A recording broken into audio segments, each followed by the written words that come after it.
We back at it. I told y'all yesterday that we're gonna do some talking. We're gonna be breaking some things down because I think this might be the most important conversation you're going to hear in this whole pantheon in retrospect of the Cleveland Browns situation with Shedeur Sanders. What I'm gonna do is I'm gonna break this down in a way that we can all understand. And then we move forward. You ain't even gonna have no problems with nobody. This is the PowerPoint presentation. This is what you hand to them when they tell you something. We're gonna take our time with this. This one is gonna age beautifully. And we about to get in here and cook. I got the apron ready to go. We're gonna talk about it. I'm gonna educate you today, and we're gonna debunk this stuff. You see, some of y'all is out there thinking that you're smarter. You're not smarter. We do this for a living. I got receipts, and I'm going to show you how the game has been moving. I'm going to get to how the game is being moved. And stop playing. You know what they mean. Stop running around like acting like I'm confused what's going on. Now, we're going to break that down today. And after today, we shouldn't have no more conversations about it, should we? You're listening to G. Bush right here in the Barbershop.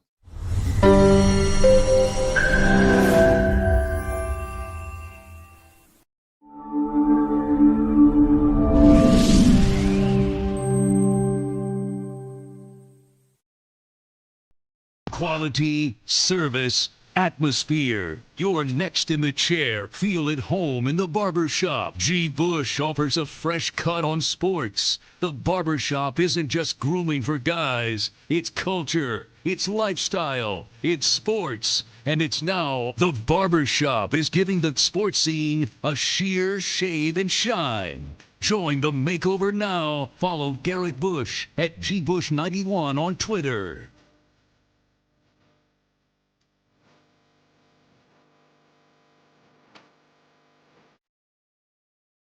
Welcome on into a Saturday morning. I am your host, G. Bush, and it's the Barbershop, the most electrifying show on the internet, in the game as we speak. And we got to talk about some things. We're going to get into a lot of stuff. You know, I said in my opening monologue, stop playing and acting like you don't know what they're talking about. People is out here trying to make it seem like, oh, people are confused. Why are you saying that the Browns don't want Shedeur? How can people say that? People are saying that. Stop it. Again, stop it. Y'all is running around here acting like you don't know what you're talking about. We're going to translate it for you in very clear pictures so we can let y'all know and operate how we need to get down where we need to get to.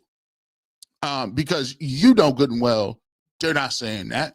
You know what they are saying is that y'all cats is playing around and that we should be getting opportunities.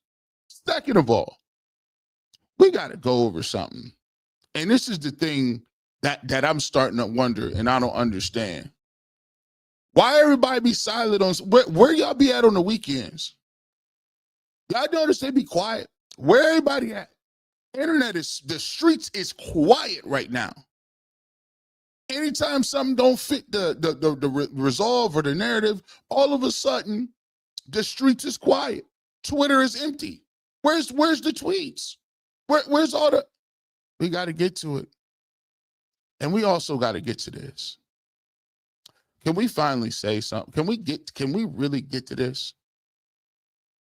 I'm going to be the first one to say it. Why is it that nobody? You talk about giving people passes.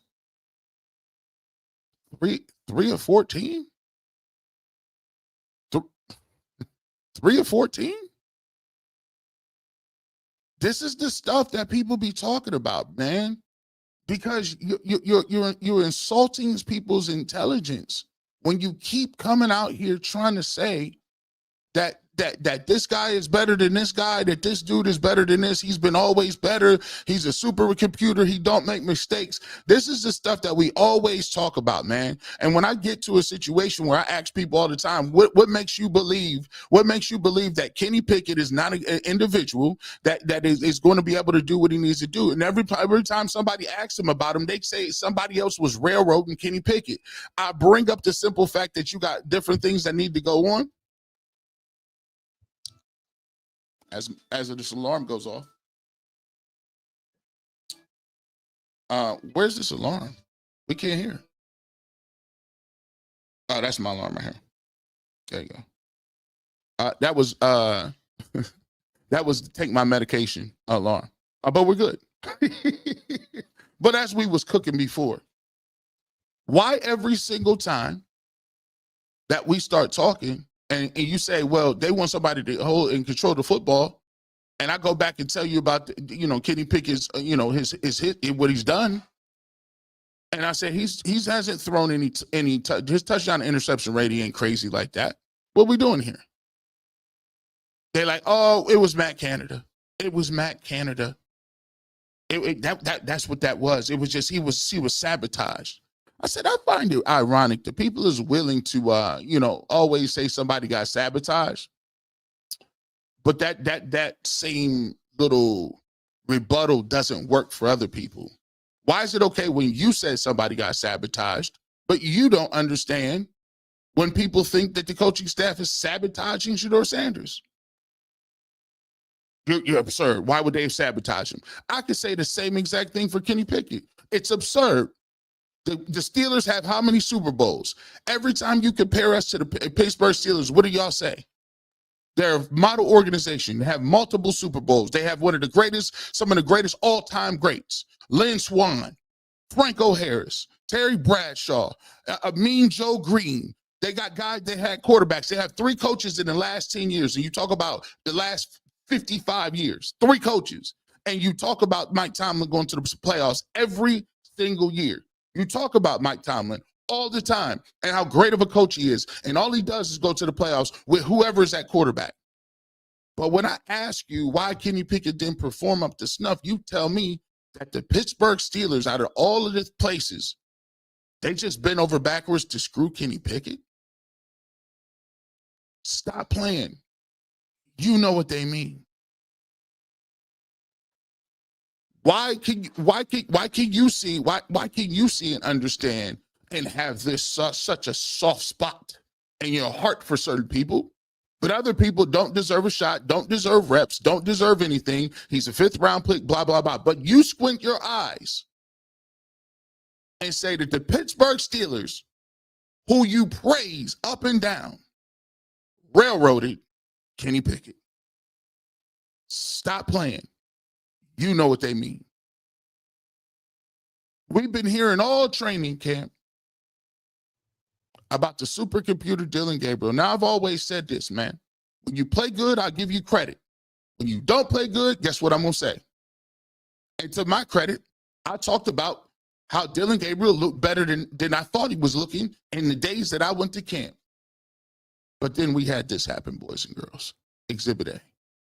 Told you I got the receipts. We gonna cook today, because everybody magically off. Everybody at T-ball practice. Everybody at the lake. Everybody vacation. Where everybody at on the weekends? I told y'all better stay clear. Let's look at it. I didn't create this. I just helped spawn it. Here's your tracker. Here's what I got a problem about. If this was flipped around, and that Sanders name was by 3 of 14 and 1 interception, y'all would have been wiped your hands clean and moved on. I told you he ain't it. I told you exactly what it was. He's just not ready. Everybody pumped their brakes. He's a 5th round pick. And guess what? Shedeur might have a day like that. And when he do have a day like that, I want y'all all to rewind to this part of the tape and say, guess what? Where was everybody at when Dillon Gabriel had a day like that? Huh? Where were you at? What were you saying? There ain't no There is not one reporter who is out here going in depth saying, wow, this was crazy. Mind you,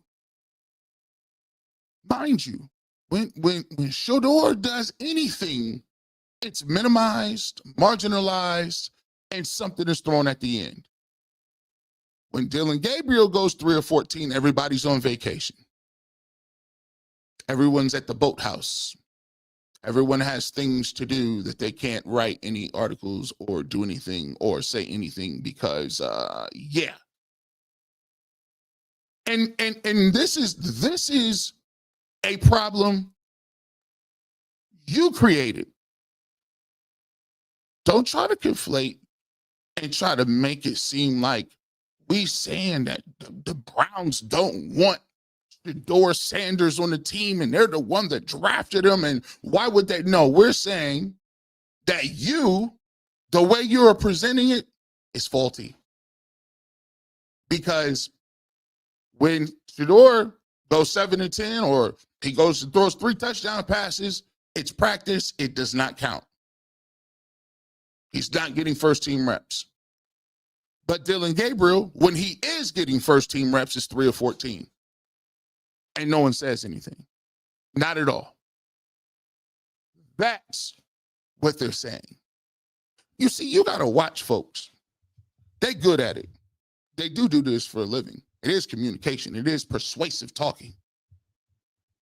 So when people get out all hot and bothered and extra, and I don't know why they think that the owner don't want them. I don't know why the owner, no. They're talking about the overall process. They're talking about the overall feel, the overall energy. The overall energy is this.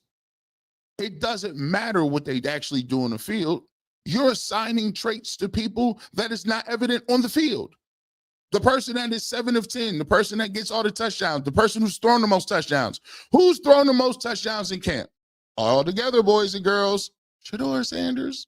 Whose completion percentage is highest in camp?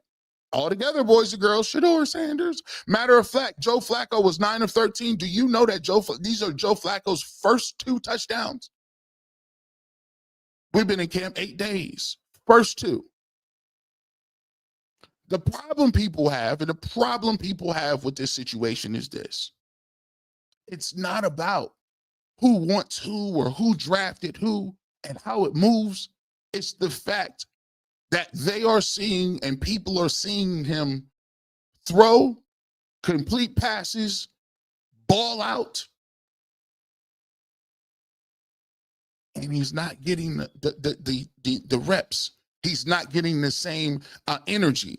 He's not. Everything is like pulling teeth. All you got to say is he was balling, but this though. But what about that though? So let me give you the receipts, and I'll show you why people say that. But first, let's go talk. I'll give him credit. Shout out to him. Nathan Zigur, slowly but surely. Guess what he's saying? This is courtesy of 92.3 The Fan. Matter of fact, hold on before we did.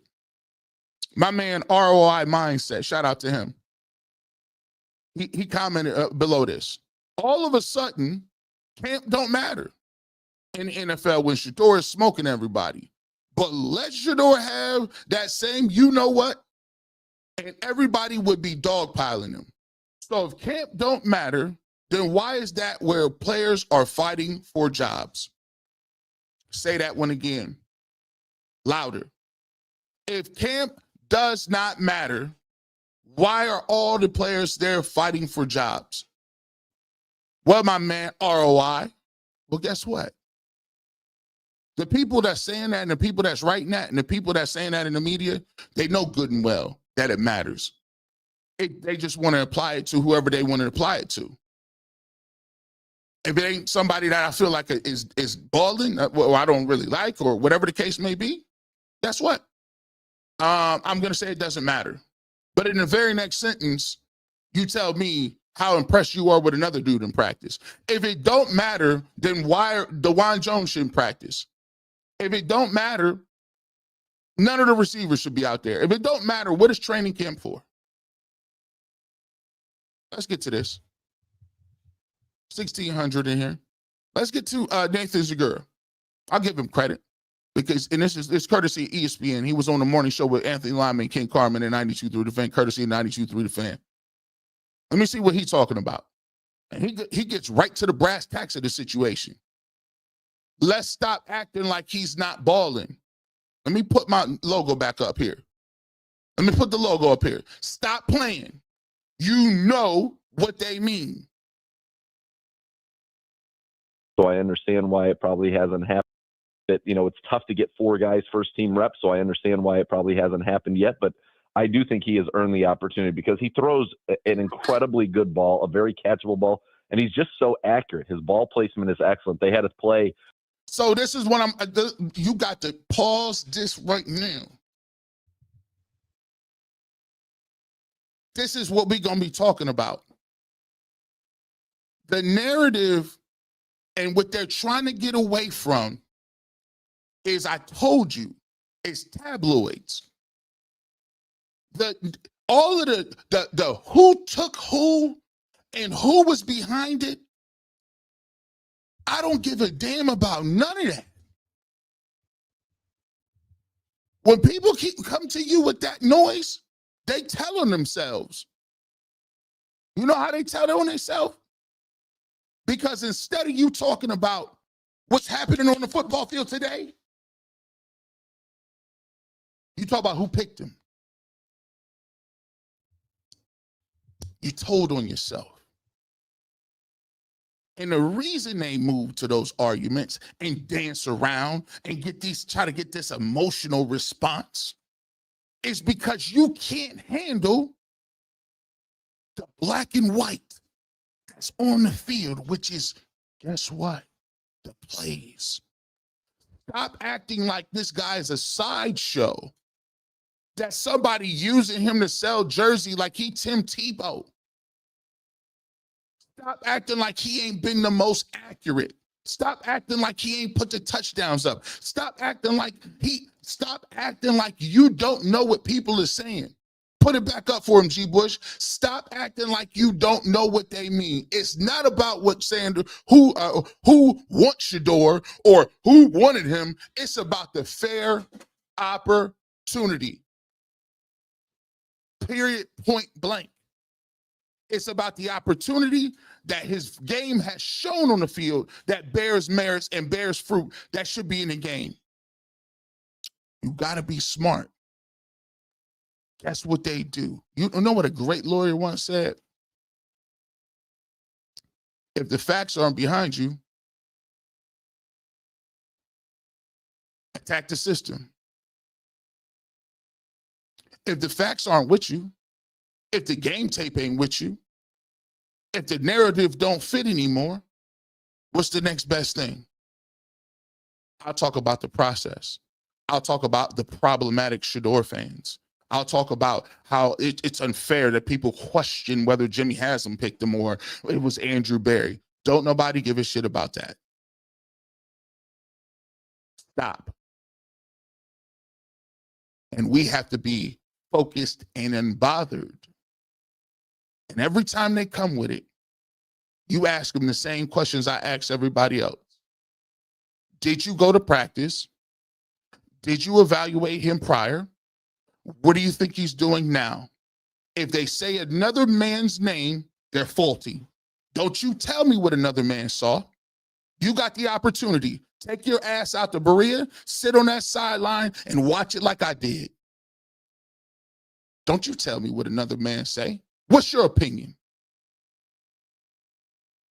You telling me about feelings, and when it ain't on your side, now it's time to talk about, think about it. Every time, I'm giving you the receipts. I'm just showing you. Anytime he start cooking, watch it. It's like clockwork. It's like you take 6 steps forward and 3 steps back. Because in every conversation, it's the greatest hits. I dare somebody to evaluate Shedeur Sanders without saying the 5 buzz phrases. humble. Anything about his father? 5th round pick, earning his spot, or quarterback next year? Watch. You know how hard it is? Because here's the thing. Though all those things have nothing to do with today. Absolutely nothing to do with today. So every time he played, well, get ready for, let's go back to the greatest hits. Let's get back to the talking points. Let's get back to anything besides doing your damn job, which is watching the games and telling me what you think. Let's continue on. Maybe Nathan Zigur can tell. I thought Nathan Zigur said it well. Stop acting like he's some sideshow. Like he's some dude that somebody's giving him charity. He's been the best dude in camp. Sorry, fellas. Sorry it didn't work out for you like that. He's been the best person, the most accurate, the most touchdowns with the least amount of opportunity. So of course you would talk about anything but that. Again, stop playing. You know what they mean. It's not about who wants Shedeur or how he got here. It's about earning the opportunity. I'm not going to talk no more. Let's get to Nathan and see how he does it.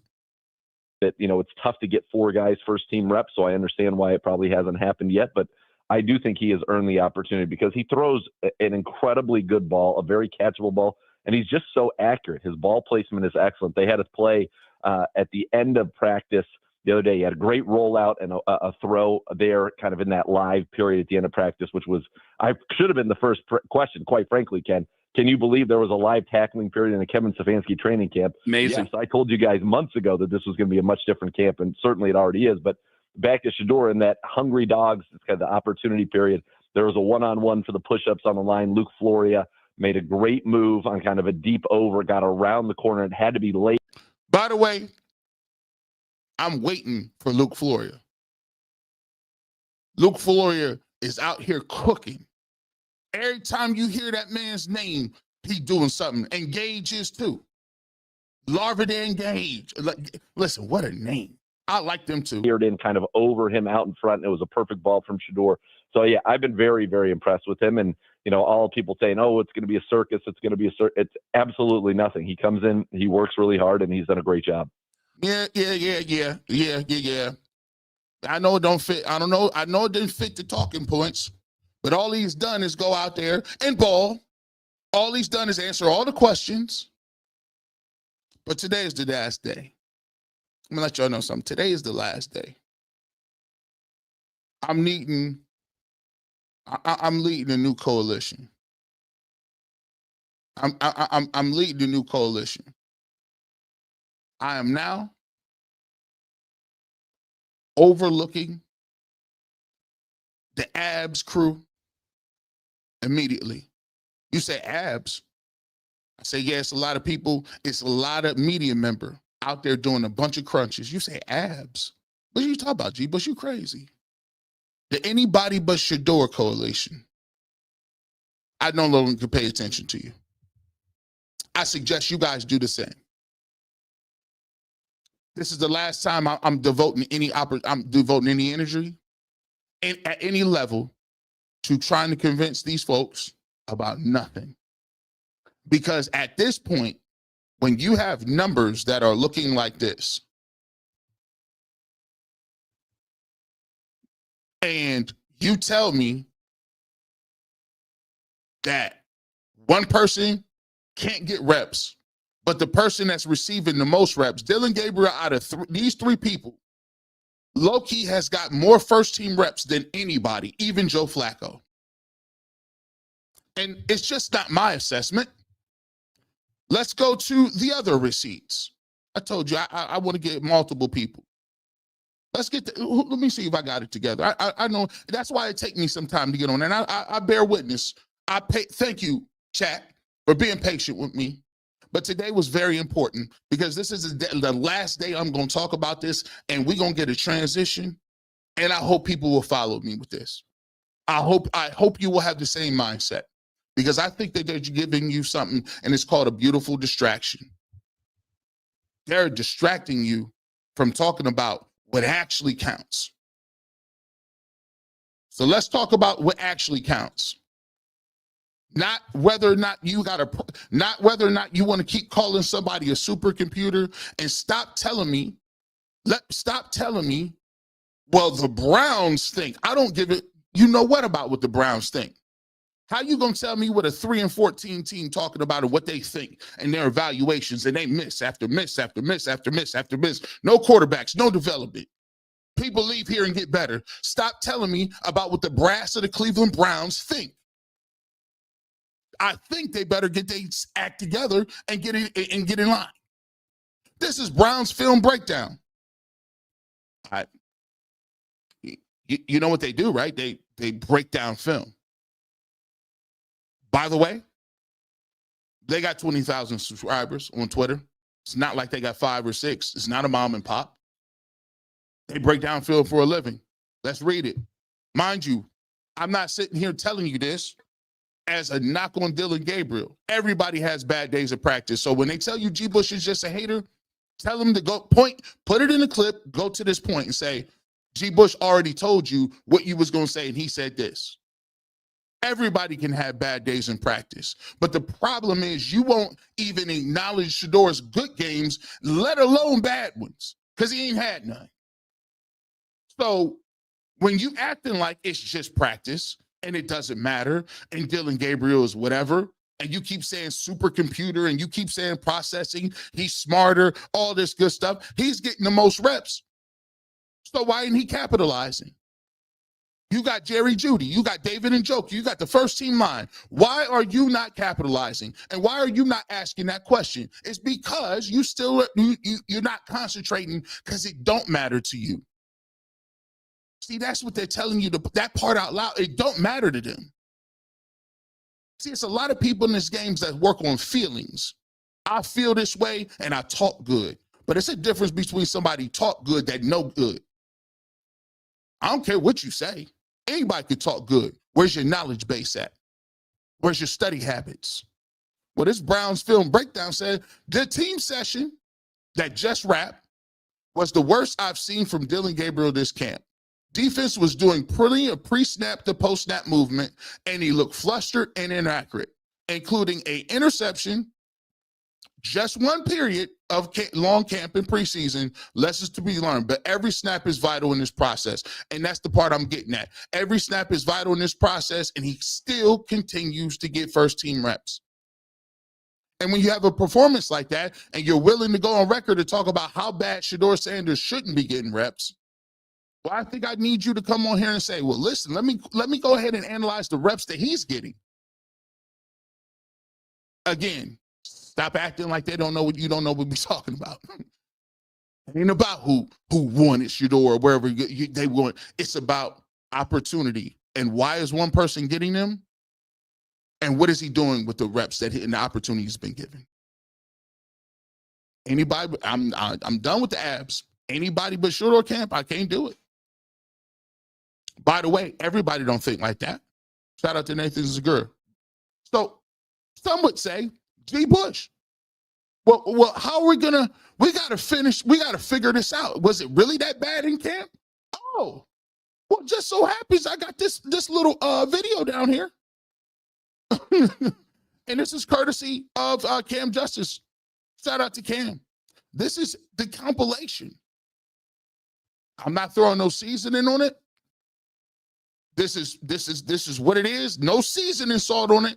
I didn't edit this. This is throw for throw. Let's take a look.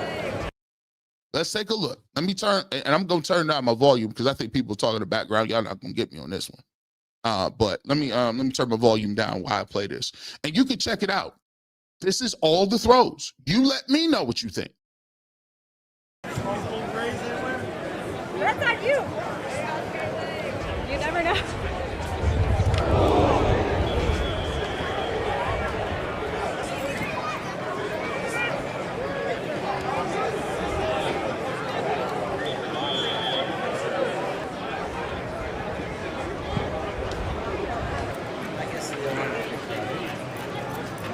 the rest of the season.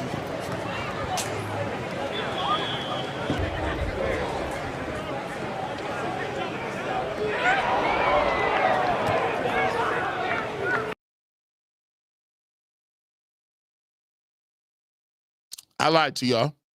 I had to show you this. I was on Twitter, and let me know if you know this or not. This is how dumb people is. And this is why I have to do shows on Saturdays and spend half my time debunking stuff. These dudes on Twitter said this.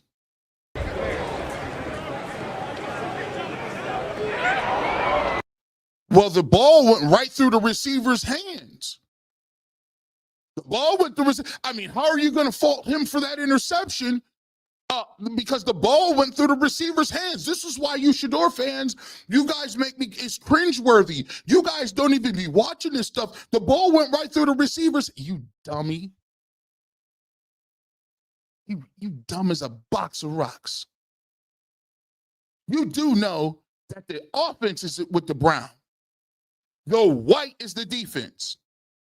This was such a bad pass that you didn't even realize that that was a defensive back. That wasn't a receiver. That wasn't an intended receiver. That was a straight up defensive back who was so perturbed with himself and so shocked that the football was coming to him like it was devoted for him. He got so scared that he just dropped the ball out of sheer shock. Like, oh my goodness, I can't believe he threw this football right to my chest. But this goes to show you, stop playing dumb. This is what they're talking about. You already have a rebuttal in your mind made up already, that's already ready to go, that causes you to completely erase reality. All to do mental gymnastics. This football was thrown in double coverage. One receiver, think about it. One wasn't good enough. Watch the one DB drop the pick, and the other one dude caught it.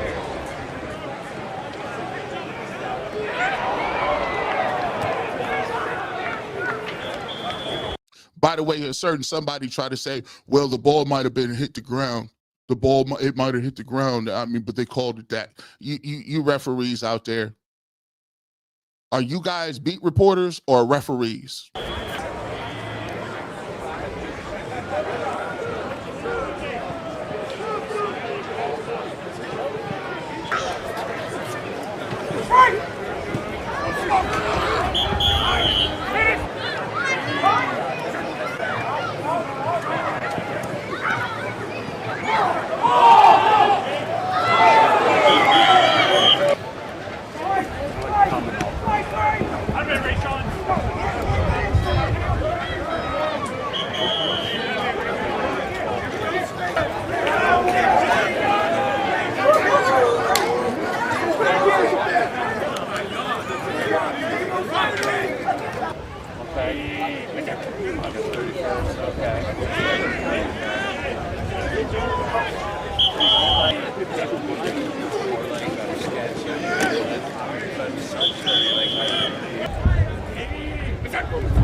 You let me know, did you see the computer? Did you see the supercomputer working back there?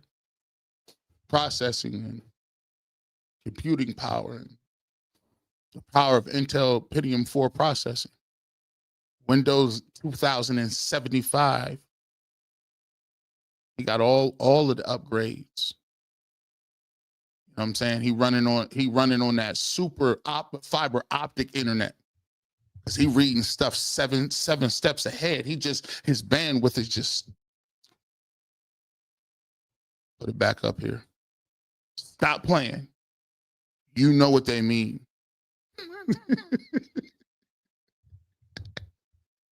And I'm not laughing again at somebody having a bad practice, so you can stop that. So stop right now. What I'm laughing at is the mental gymnastics that you guys do to try to prove these points. That's why the internet is dry today on Saturday. Where's everybody? Where's the articles at? I'm trying to figure it out. 2,800 people. I'm trying to figure out where the articles are. I know. Let's continue on. I just want to get to something. We setting it up. So when we talking about it, when this goes out, let me take this down. When this goes out and you see this, right? See what it is. This is the tweet that makes people react a certain way. Actually, it made me react. Shout out to Lyman. By the way, this is one of my good friends. I just happen to not agree with him. So when people are asking why people are doing stuff or why people say that, it's because of this.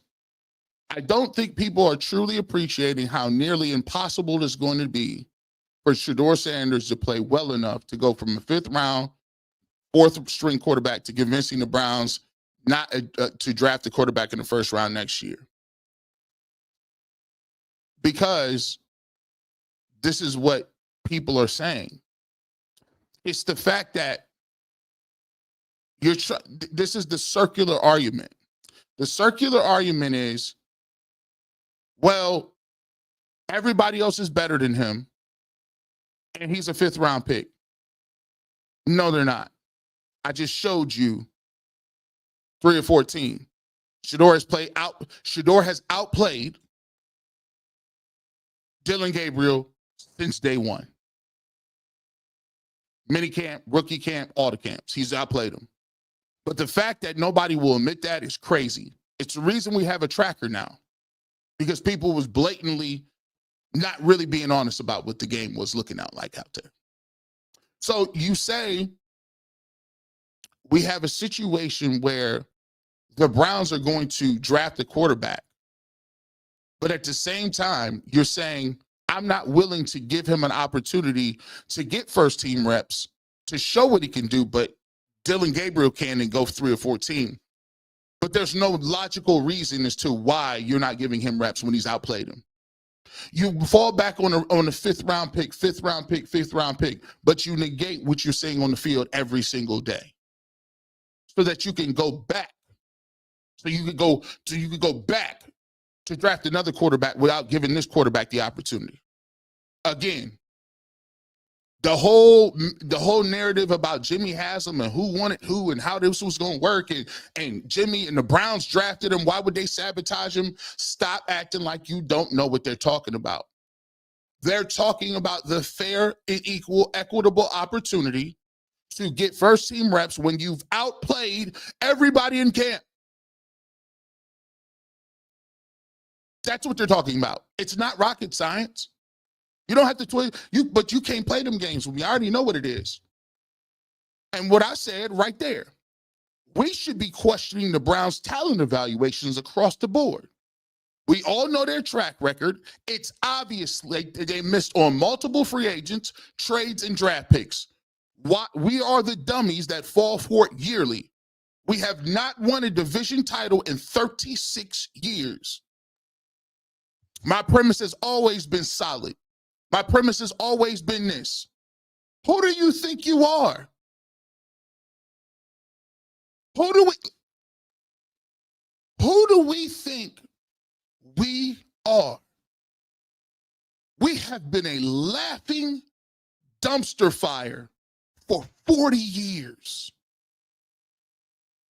And you walk around arrogant, cocky, above your pay grade, talking about their evaluations. Frankly, their evaluations have got us in this bucket. Their evaluations have put us in a position where we've done nothing. But we run to the high tops and the hills and scream about executives. This is the problem with our society. We worship executives who don't deserve to be there.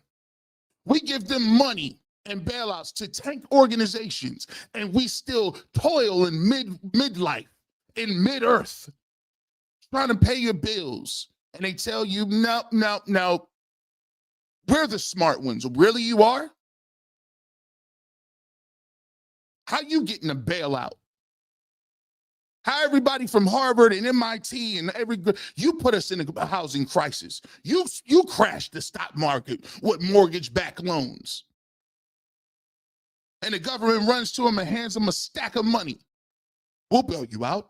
We understand that you got us in this place because of greed and bad business decisions. But you the business people? But you the business people. And the premise that they're smarter because they're at that position, how well does that work for society? No, they're smarter because they're willing to be ruthless and they understand that the people at the bottom, if you give them a beautiful distraction, they'll never look up to see the oppression. I got to drink a sip of coffee.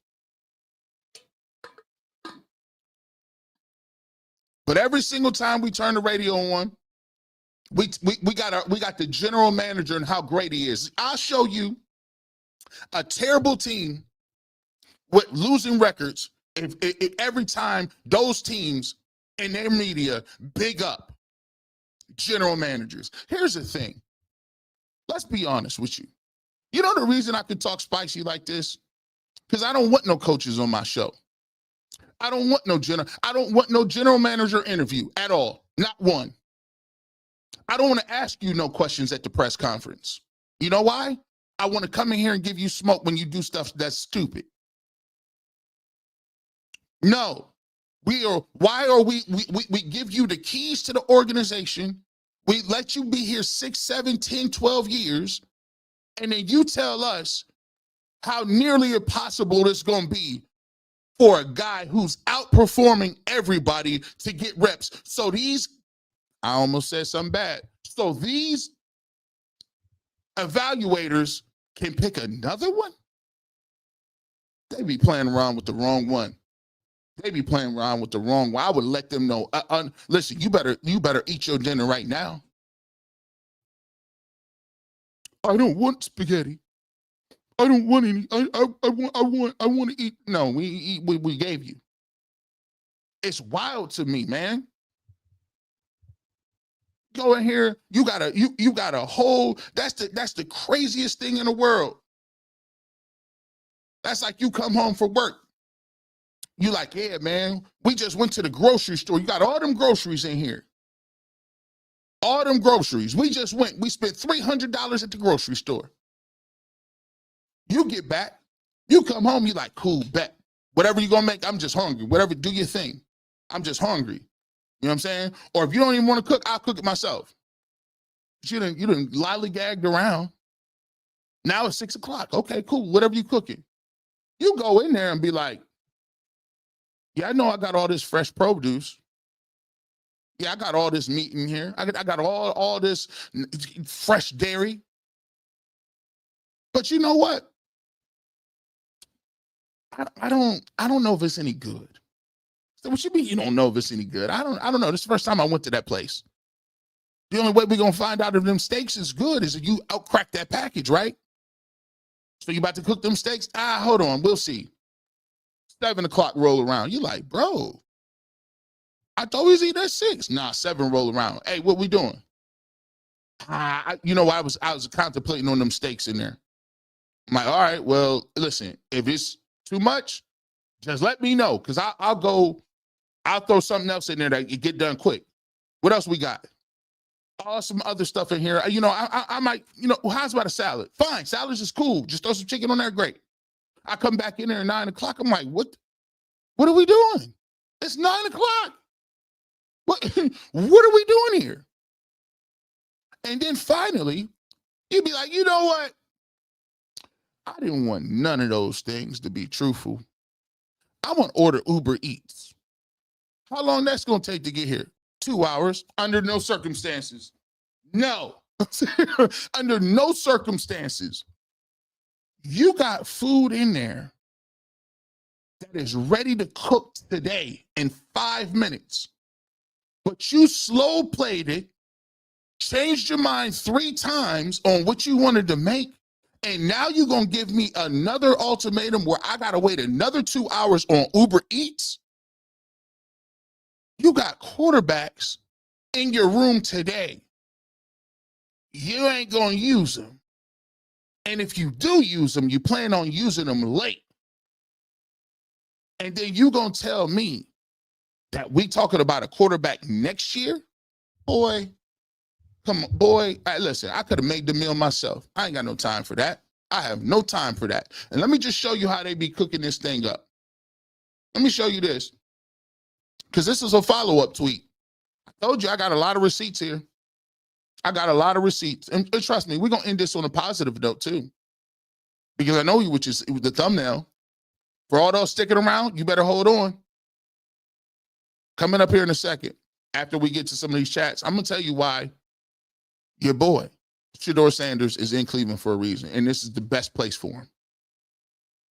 I know y'all rolling your eyes. Don't listen. Stop rolling your eyes.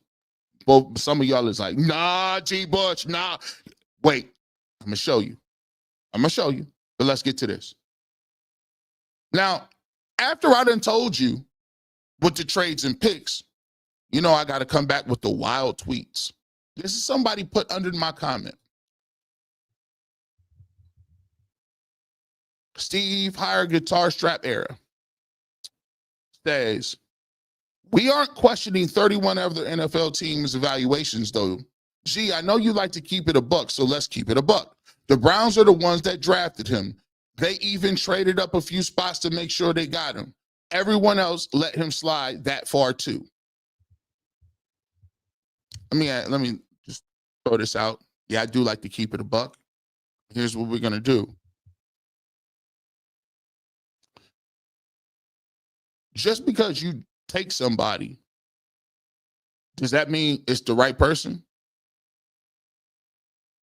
Just because you date somebody, does that mean because I dated that person and I'm the one who said you want to be my girlfriend, but then you cheat on her, you put hands on her, you degrade her in public, you don't never show her no support, you always critical, you demean her, you don't do nothing to ingratiate yourself with their family?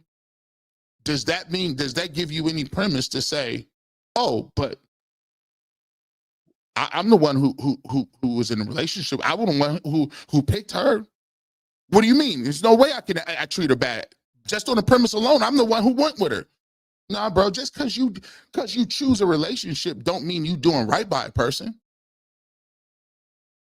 Just because you hire somebody don't mean that you ain't treating them fairly. You ain't giving them equitable wages. You always nitpicking. What kind of thought process is that? This is why you got to break this down. People say you always using analogies because when you use analogies, it make you sound stupid. How is the thought process there? Because somebody drafted you or somebody did one initial thing that was good for you, that was okay in the beginning, that you can do 45 other things that we're supposed to just overlook because you drafted them? Get out of here.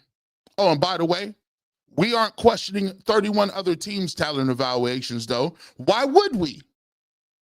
Again, I brought receipts. Again. So the premise of, well, the Browns aren't the only ones screwing it up. Well, I'll show you that's not true either. Let's take a look at the 4 teams who have never been to a Super Bowl. Never even been there. Let's start with this. Let's go with the Jacksonville Jaguars and the Houston Texans. By the way, Jacksonville has been a better organization since the Browns came back in '99, and Houston has too. And Houston was an expansion team. The Houston Texans are the youngest franchise, joining in 2002. They joined 3 years after the Cleveland Browns. The Texans have not reached the Super Bowl in their 22 seasons, failing to the Baltimore Ravens in the AFC divisional round after beating the Browns. Oh, by the way, they beat you and they ain't been to a Super Bowl. By the way, whose team is better right now? The Browns or the Texans? I think it's the team that got Nick Chubb. I think it's the team that has CJ Stroud. I think it's the team that has Nico Collins. I think it's the team I can continue to go on. And it's the team that boat raced you in the playoffs. It was the 5th time in the Texans' 7-year postseason appearances that they won one playoff game before losing in the divisional round. The other 4 was 2011, 2012, 2016, and 2019. I will then go on to say in 2015, 16, and 17, the Browns won a combined 131-1. Please don't tell me about other teams and what they're doing. Jacksonville, expansion team in 1995. Right? Let me tell you like this. Understand this. The Jacksonville Jaguars had 8 postseason appearances in 29 years. They reached the AFC Championship game in 1996 after being in the league for 1 year. What are we doing? This is why it infuriates me when you keep trying to respin and retool and remove and dance around, and the Browns think this. The Browns have been here for years. And again, have not won no championship, not even sniffed the AFC championship since Bernie Kosar in the 80s, have not won a division since 89. And this team came into the league in 95 and by 96 in the same division as the Cleveland Browns was in the AFC championship game. They went back to the AFC championship game 3 years later in 1999. Make it make sense. Do not tell me about what other teams are doing. Now let's get to it. That's 2 teams. Who's the other team that hasn't made it to the playoffs? The Detroit Lions. But guess what? The Detroit Lions are way better than us. Are they not? Are they not? Lions have reached the playoffs 13 times in the last championship, right? They lost 34-31 to San Francisco 49ers in the NFC Championship game. They're better than you now. As a matter of fact, they're part of one of those teams that'll probably smoke you in the first 5 games. And now let's get to the team that everyone seems to have so much faith in, and the front office and our process and all that good stuff. The Cleveland Browns, one of 4 teams who have never sniffed the Super Bowl. The Browns reached the conference championship in 68, 69, 1986, 87, 89. That 89 year was the last year they won the division. The Browns moved to Baltimore, became the Ravens in 95, and by 99, they were Super Bowl champs. They've only been to the playoffs 3 times since coming back. 3. So let's go back to this. We aren't questioning 31 other teams' talent evaluations, though. Why would we? We're one of only the 4 teams that ain't never done anything. Let's get to your comments. Let's get to them.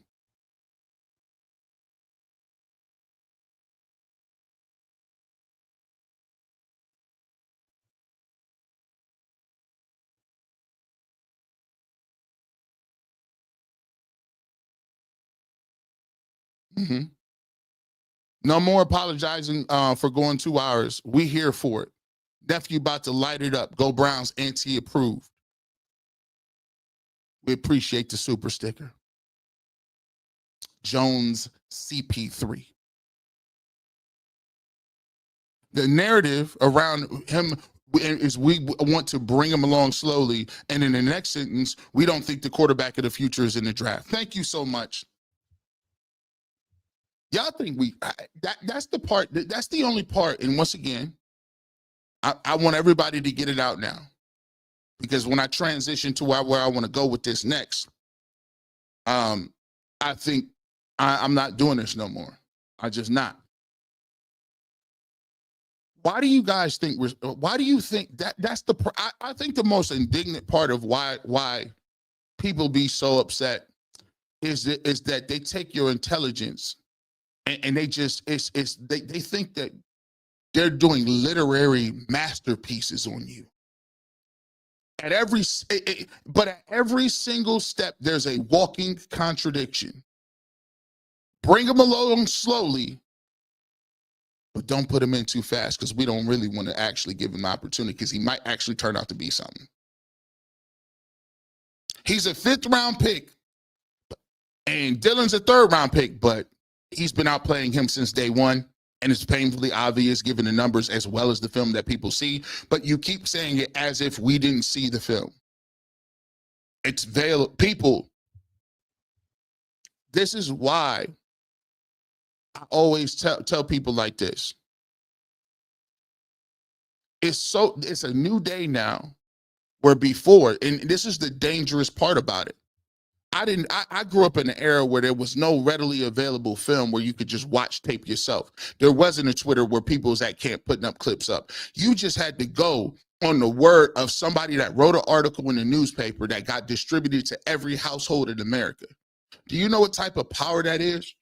The people that can vote on your Hall of Fame career, the people that can say whether or not you're lazy, the people that can say whether or not you're smart enough or intelligent or picking up the playbook. You had to count on there every single word to give you the fair and honest testament. And it's scary, because I question a lot of people's testimony. The fact that you're sitting here trying to act like we don't know what you're doing. It's find any way to keep them off the field so we can do. And here's the thing too. Can I say something? Can I talk my ish? Can I talk my stuff? Let me ask y'all a question. A lot of the game is about access. One of the biggest things in the world that happens is this.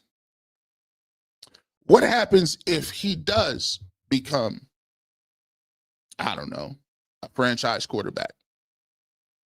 He's in the top 10 as quarterbacks and it's solidified. He's the dude. What kind of access you think they're going to get?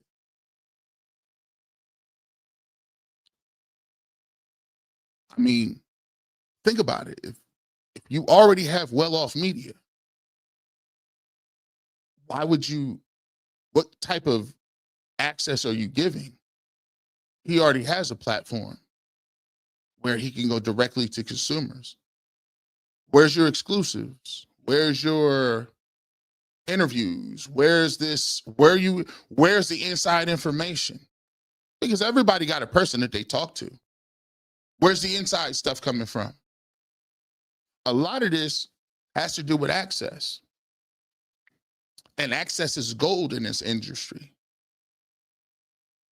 So let me ask you a question. You already got access to Flacco. You already got access to Pickett. You ask yourself, what more access can I get out of Shedeur or Dylan Gabriel? Dylan will probably be more wherever you want me. But the problem is, you got to remember, when Odell Beckham Jr. was here, one of the main reasons a lot of people did not like him is he gave no access. Very rarely did interviews locally. LeBron too. You don't like that. You don't like that. It's just, and the narrative around Odell was he didn't want to be here. You see, this ain't the first time that this has happened. Y'all just coming around lately. I've been here since day Jump Street dealing with it. He's not from here. He don't want to be here. He don't understand us. He's from a big city. He's a diva. He wears different color cleats. Oh yeah, they was talking about cleats here. A lot. This ain't the first one. Not the first one. When Deshaun Watson, when he got hurt, they was talking about how dare he was having dinner with his wife. because they thought he was at some retreat on a boat. Just like the tweet where they threw that interception and you're like, you dummy. He wasn't on no boat, no retreat. He was at his apartment and his wife made him dinner. And these clowns was on the internet going in talking about he doesn't want to be here, the blah, blah. I'm like, you guys are ridiculous. How you want to, and they got it from his wife's Twitter page. How you going to take a dinner? Never mind. Let me just keep going. This ain't the first rodeo, by the way.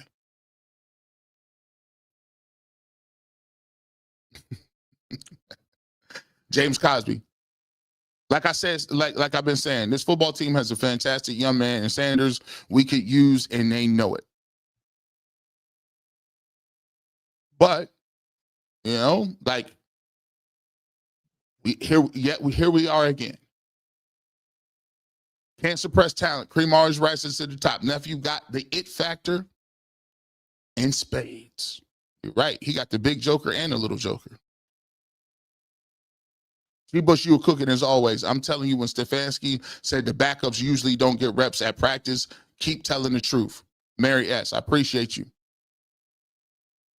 Let me tell you something, Mary. You guys know how I talk. And the number one thing that I've been saying since Jump Street has been this.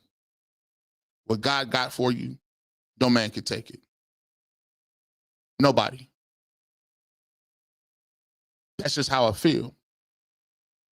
And I'm comfortable saying that because that's where your blessing and your help comes from. Not man. When we get to what we're talking about here in the second part, I want all y'all to take a deep, listen, the first part is great, but you got to hear the second part. So I hope you plugged in. Because I think this is talking to specific people. And I do a lot of meditating as me and my wife walk. It's been a really good thing for my mental health. Because as I walk and the body is in motion and you got the good energy going, I feel I'm freer to receive the message. And I remember during the week, the middle of the week, I really wanted to get it out. God told me, nope, wait till Saturday. Wait till Saturday. Bush slamming them this morning. No BS. No more. At the end of the day, we're going to transition to this because I'm not here to continue. After a certain point of time, I could play charades. I could play along with the game to a certain extent. But now it's time to get to the brass tacks. It's time to get to what we're saying. And the reality of the situation is, if you guys aren't going to say, I'll say, he's not better than Shedeur Sanders, period.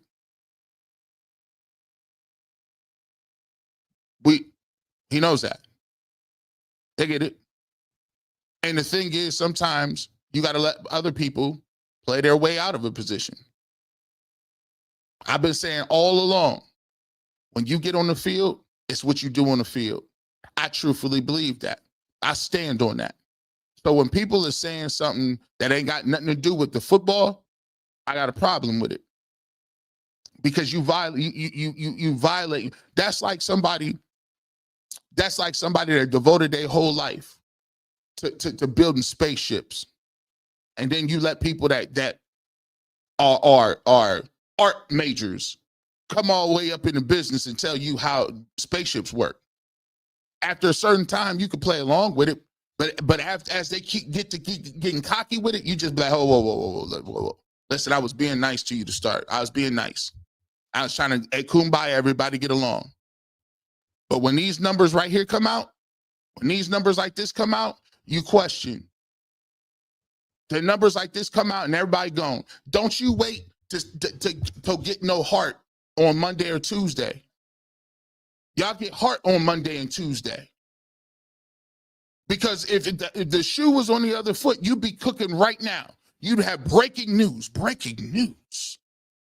Shedeur Sanders is no good. That's what we would be doing. I'ma still cook. That's what we still be on that today. It's hilarious and insulting to say Tank for Manning, the quarterback who's played 2 games in college, but he's the one. Make it make sense. Nah, here's the thing. This is why I don't respect it. I can't listen. I will respect any person who says,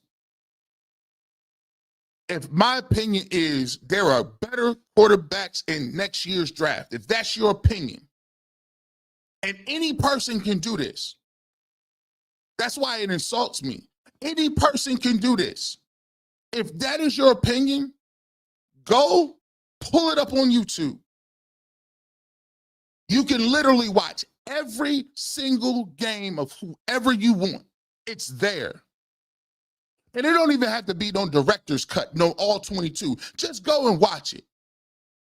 And then you come back to me. And as a fair arbiter, I'd say, debate your point. See, I was in debate class early.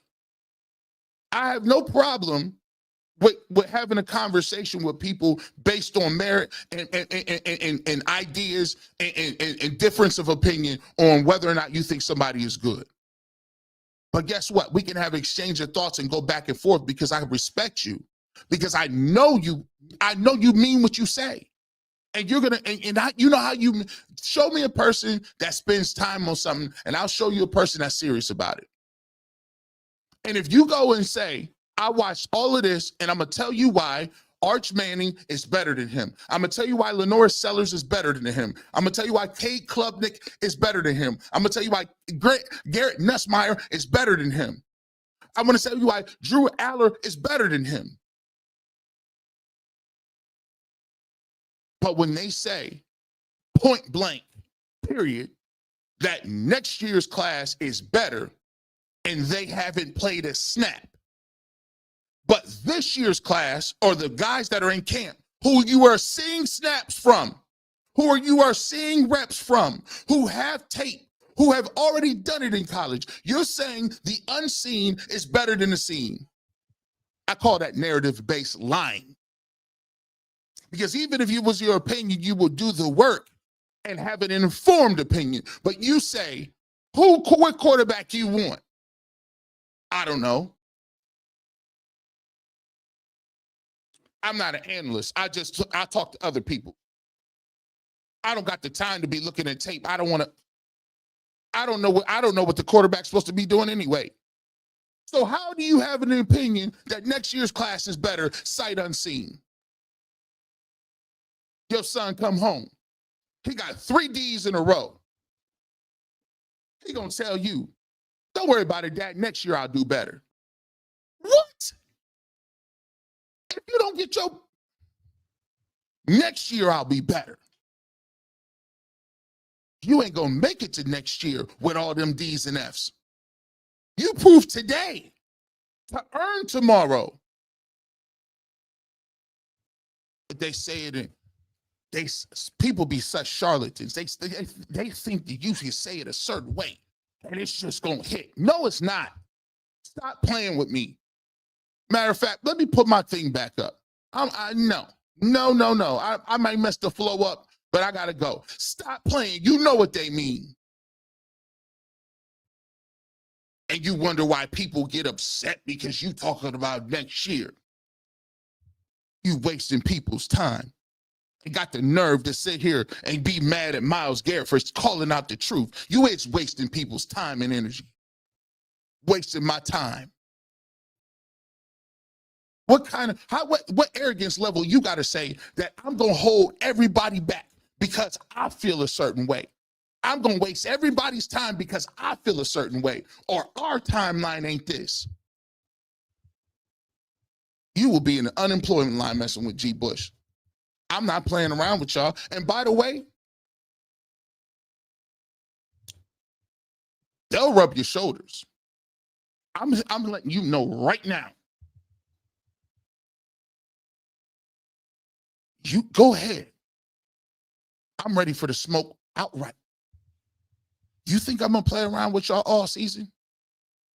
You think people are gonna play around with y'all all season, and while you losing game after game after game after game, and it's still telling somebody ain't ready to play, we ain't trying to see it, bro? Listen, good luck with that, because I'm on you every week. I'm trying to get in shape. I got some energy level now. I'll be on here every day. I got blog time, and you know what? It might not be me necessarily. I'm not sending nobody's threats, but here's what I'm gonna tell y'all right now. The best thing in the world about having a bunch of new people in the building that's in the Browns mix is they not gonna sit back and wait patient for that line of BS that you give them other fans. You've been feeding them for 40 years, because they don't care. They ain't here for you. Why you think they so mad when you say it? Y'all ever wonder why I like disruptors. I like people that move the status quo around. They're not gonna sit here and let you be comfortable in your ivory tower while we take L's, and we got people that can help you out and win some games, or at least evaluate them.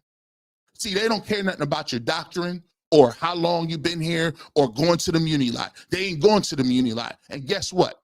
They're gonna be loud every week. I can't stand them. I'm glad. Come on over here and put some heat under these people. It's time out for all of the status quo. I like uncomfortable people. I like uncomfortable hosts, uncomfortable journalists, uncomfortable managers, uncomfortable quarterbacks. I like uncomfortable people, because comfort is where you take L's. Comfort is where you get stagnant. I like people on edge, because you know why? You're going to have to fight and claw every single day. Who behind me? Who over here? They coming after me. My boss looking at me. My production is down. Threw some pics. I wonder what he doing behind. You see, working out? I want to work out. I better work out too. I know he over there putting the work in. What is this other team over there doing? How many wins they got? I need to get them same. Yeah, that's what I want. That's what I want. That's how I want people to move. That's how we want to go. Let me see. Let me see. Let me see. Let me take my banner down. I apologize. It's like the Sarah out here, but we're at the Barbershop Oasis refreshed.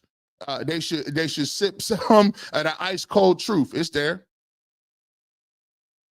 We look.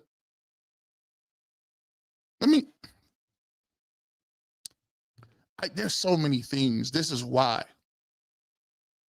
So many things in this blog that I got to get to. There's so many things, so much.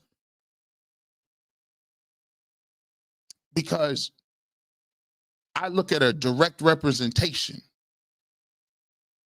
and why I can identify with it, and why a lot of people can identify with it. Because this barbershop is about sports, music, and culture.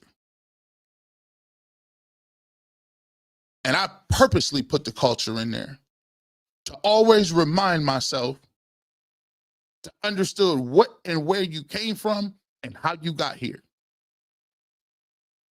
The barbershop was my first employer.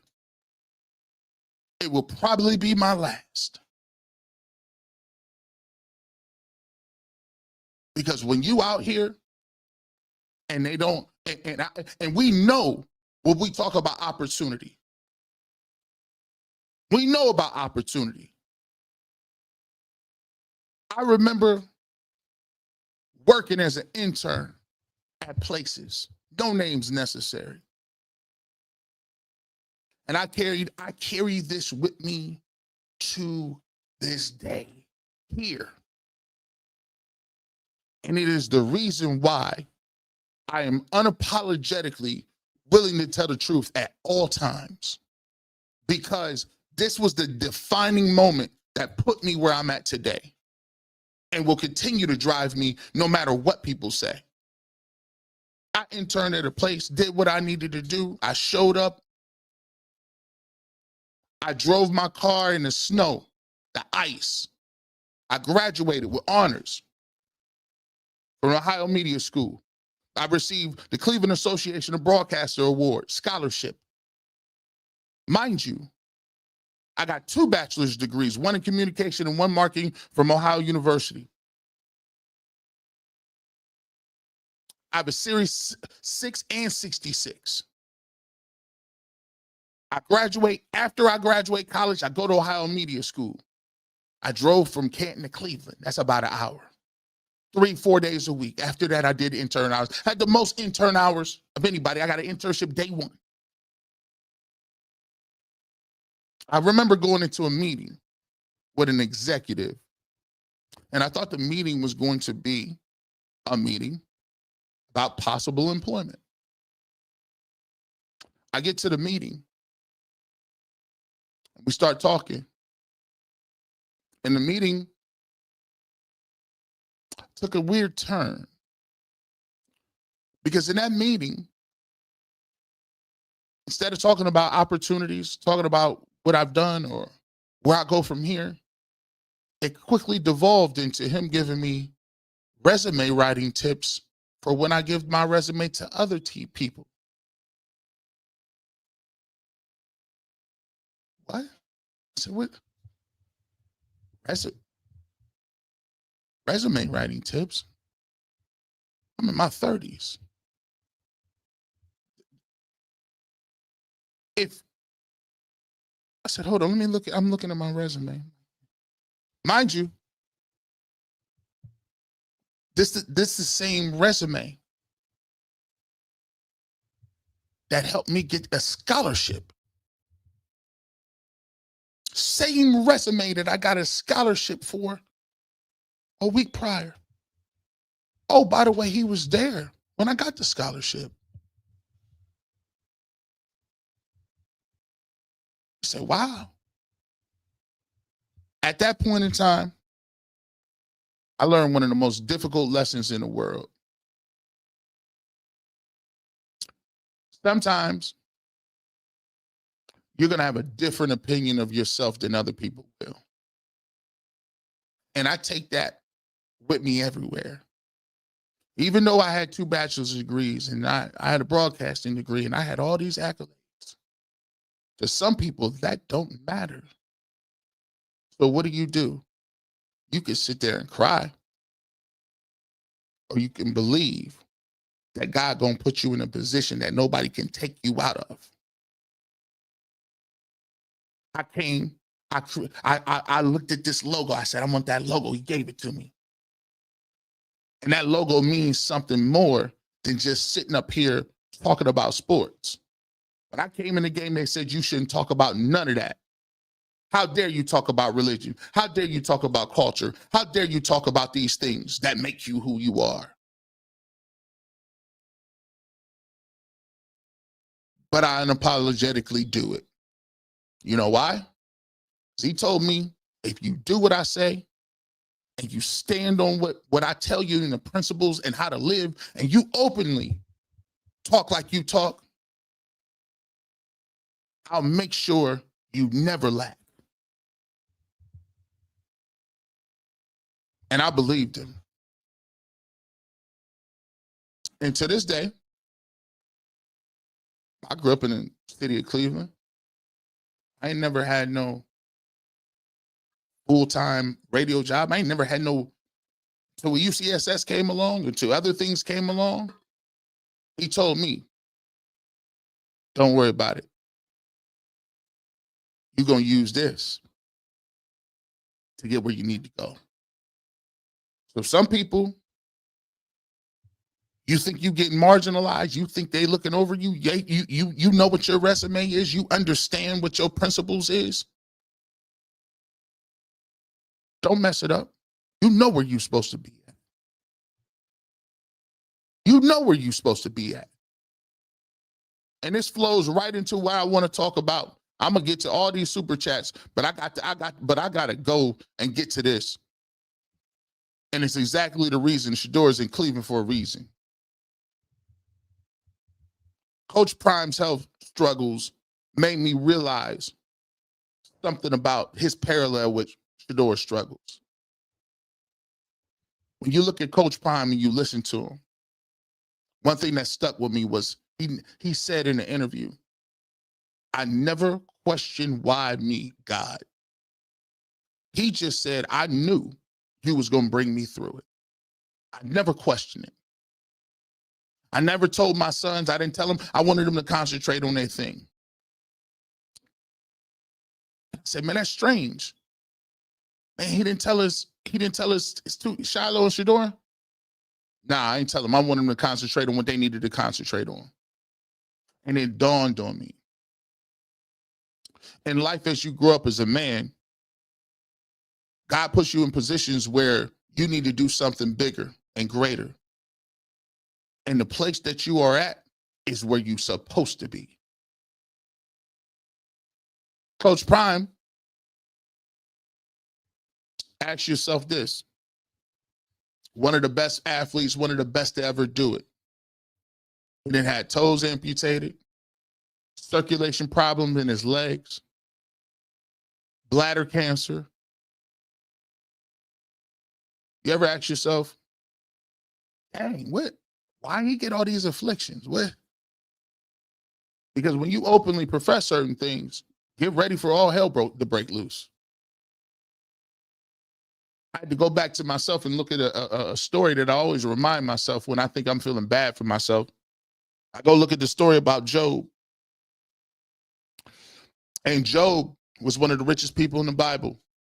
Family, wife, kids. One day, it's funny, God and devils talk about each other. Back there hanging out, they said, man, devil walks up, hey. Job got it easy. You talk, he said, look at my servant Job over there. He said, Job got it easy. Of course he gonna be your servant. He rich, wife is beautiful, family prosperous. Look at all these acres and land he got over here. It's easy to be a believer and professing all this good, make you feel good stories. If you always got favor, I bet you, if you take some of that away, I bet you he'll turn on you. I bet you he'll curse you. God says, hold on. All right. I know Job. I know what he's going to do. I'm going to allow you to test him. Guess what? You can do everything but kill him. So the devil goes about, famine on his land, loses his family, all his riches, all of the material things that he has. And then Job does what? Exactly what God told the devil he was going to do. He rejoiced. He said, I know who God is. I understand what my mission is. And I'm still going to praise him regardless. Prime got all the money in the world. Family, all that good stuff. But guess what? God tested him. Because all that money and that fame can't bring you through certain stuff. And by default, the sins of the father or the test of the father pass to the lineage. See, a lot of people don't realize it's easy for people to marginalize you when they feel you already had it easy. The number one gripe with Shedeur is he's arrogant, he's brash, he doesn't do this and that. You know what they said? I told him, hey, Shedeur a good player, but what happened if you take all that away? Shedeur a good ball player, but what happens when he ain't playing with his dad? Shedeur a good ball player, but what happens if I take all that wealth? You're a 5th round pick now. You ain't getting no bonus money. What happens when you don't just automatically go to the first to the huddle? You're going to work your way from the bottom. What happens when you don't have your family around and your support structure ain't there? and Shiloh and your dad ain't there. Let's see what you do now. Let's see you go to a strange city, in a new city with a different temperature and a different energy where you ain't loved. And maybe people don't write the nicest things about you. What you gonna do now? You know what God said? You can take all that away, but you can't kill him. This is the best place in the world for him to be at. Just like me, when I was growing up, I didn't understand things. The best thing in the world that ever happened to me was me sitting in that office and him saying, let's go over your resume. Because that shaped and made me who I am today. And so when I overcame that, and I said, listen, he told me, get in front of a camera and start talking. And there was 2 people, maybe 3 people, 10 at night, nobody, no people, no views. And he just kept telling me, talk in front of that camera. And I was obedient. I talked in front of the camera. And sooner or later, people started to show up. People started to pull up. Because the ultimate thing he was showing me was, I giveth, I taketh away. So now, when I move around, I can boldly proclaim, you didn't make me, you can't break me. I'm not boasting in myself, I'm boasting in what the favor is. So when they tell and they strip you down and they say things at the back of the narrative, all it's doing is setting them up for this. When he actually gets the opportunity and he actually puts that work in, and when things go and hit, can't nobody say they made you. Can't nobody say that this is our doing. Can't nobody say that we always knew you was gonna do that. You got the advantage. You had this, that. No, no, no, no, no. It's documented. It's there. So the only thing you can say is, I ain't gonna lie, he good. That boy good. That boy good. You ain't got to pat me on the back. That boy good. But it ain't me. It's him. He put you there. All those experiences that you go through, that fire, the trials, they are necessary. Trial by fire is necessary because he wants to see what your mettle is, because it's going to get rougher. This ain't nothing. He showed you in a minute. He showed you. Oh, you think the media is tough? Let me show you what your father is dealing with. I had him writing the will.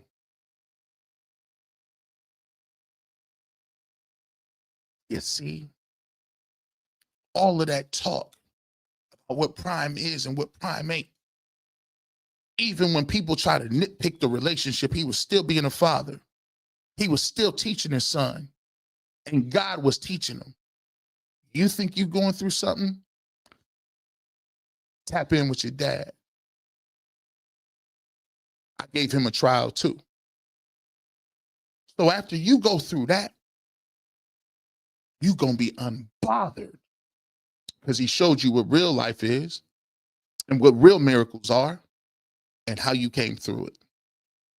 So for me, the most important thing that I say in this situation is he is here to get what he is supposed to get. And a lot of people are getting mad at me for saying this, but he is here for a reason. He is here not by mistake, not by happenstance. He is here to get what he needs to get. And I stand on this principle. I said the same thing with Baker Mayfield. Baker Mayfield's life wasn't great while he was here. But those trials and tribulations where he is at put him on a trajectory where he is today. Baker Mayfield had his family steal millions of dollars from him after being the number one pick. Browns didn't go right. He was cocky at the end, a little arrogant. The guy had to do this. I'm going to take that away. Panthers not going to work. Went to the Rams. Rams not going to work. Had to take a minimal deal with the Tampa Bay Buccaneers. And he resurrected his career. Contrary to popular belief about what Baker Mayfield is and ain't, I always want to see people prosper and turn their life around. Why would I hate on a man that can feed his family, that saw some things, that would understand what it is? I'm not rooting for Baker because he don't got that jersey on. Listen, I like the Cleveland Browns, but that ain't my life.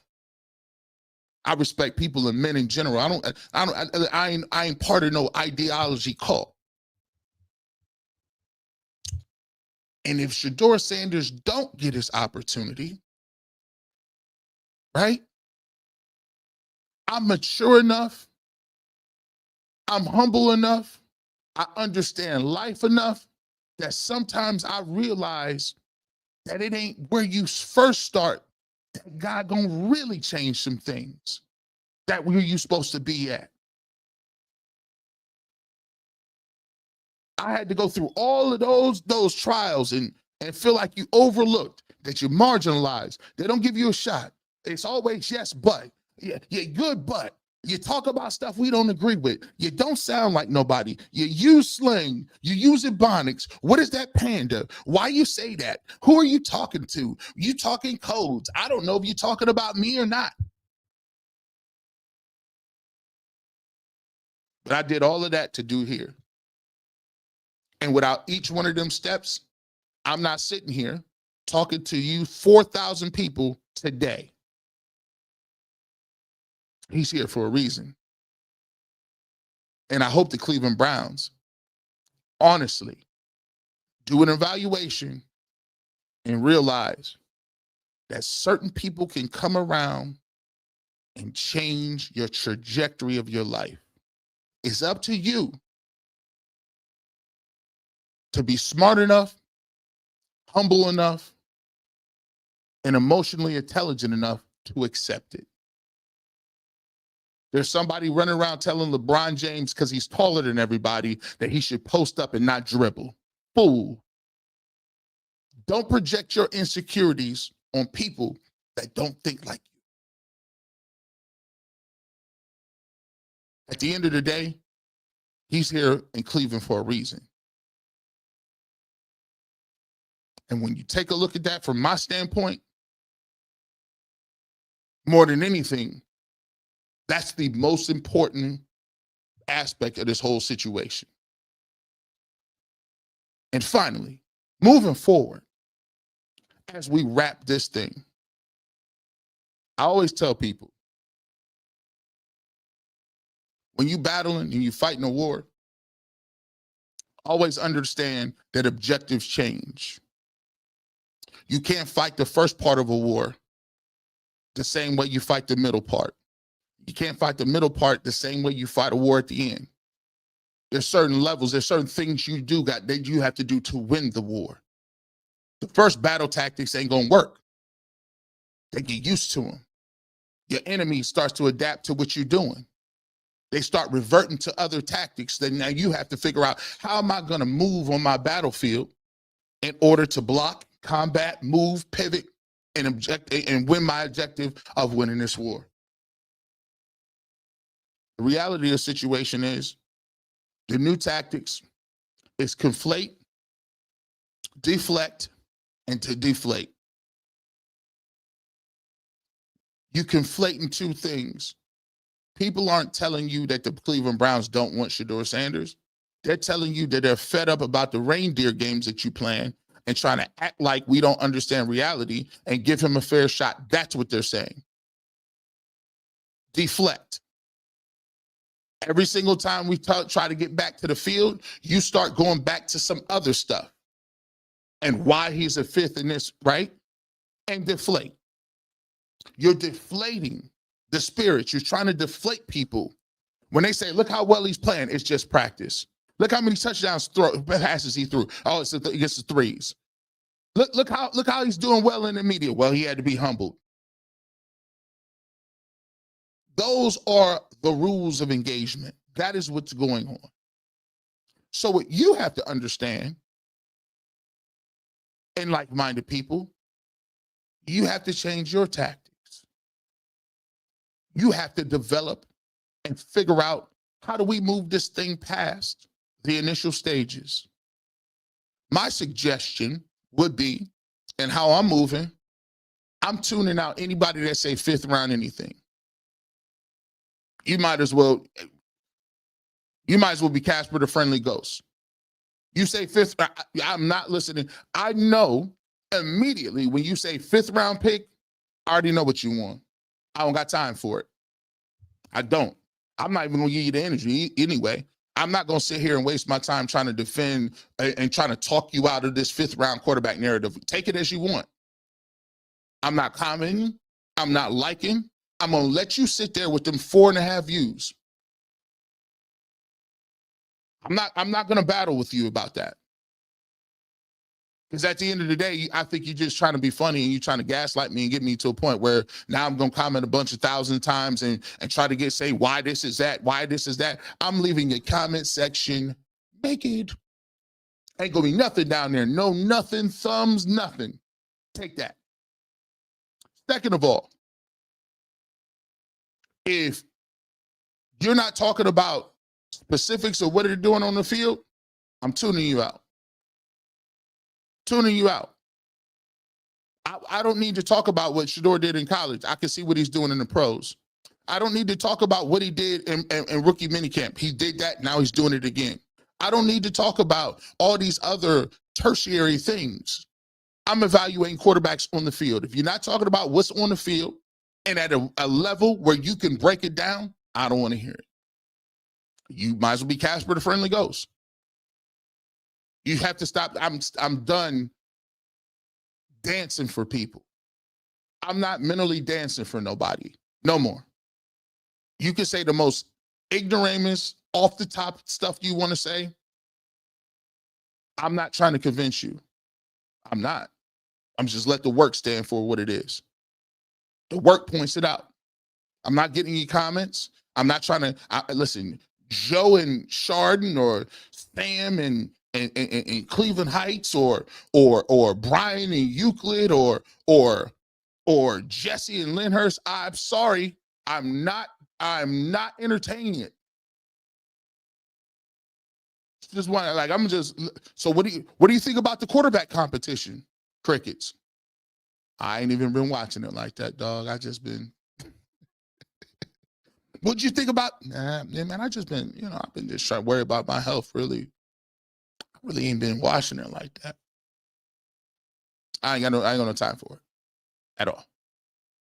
Because you're not being an honest arbiter. You're not having an intellectually stimulating conversation. You're just saying stuff. And it comes out of a place of either not knowing or intentionally you're just trying to have conversations about stuff that you know ain't true. So that's another thing. I'm done having the conversation. And for a larger point, and that we have to transition to is I gotta stop, and I'm bad with this. I gotta stop giving so much credence to what some of the people that I think aren't informed on what they're talking about. I gotta stop giving it all that life. I actually have to take a page out of Shedeur's playbook. He's unbothered, right? I gotta take, and I gotta really go to a point where, you know what? I'm just let it speak for what it is. They know how you feel about it. Now, go out and prove it. But you got, and as a whole, people have to stop letting people pull you back into this circular argument about why, when, what, where, and how, when we ain't talking about now. It don't matter why, when, where, and now. It's now. living perfectly in the present, and always face forward. So I do what I do, you do what you do. But my energy level is about talking to the people about what I'm seeing, less about why you wrong.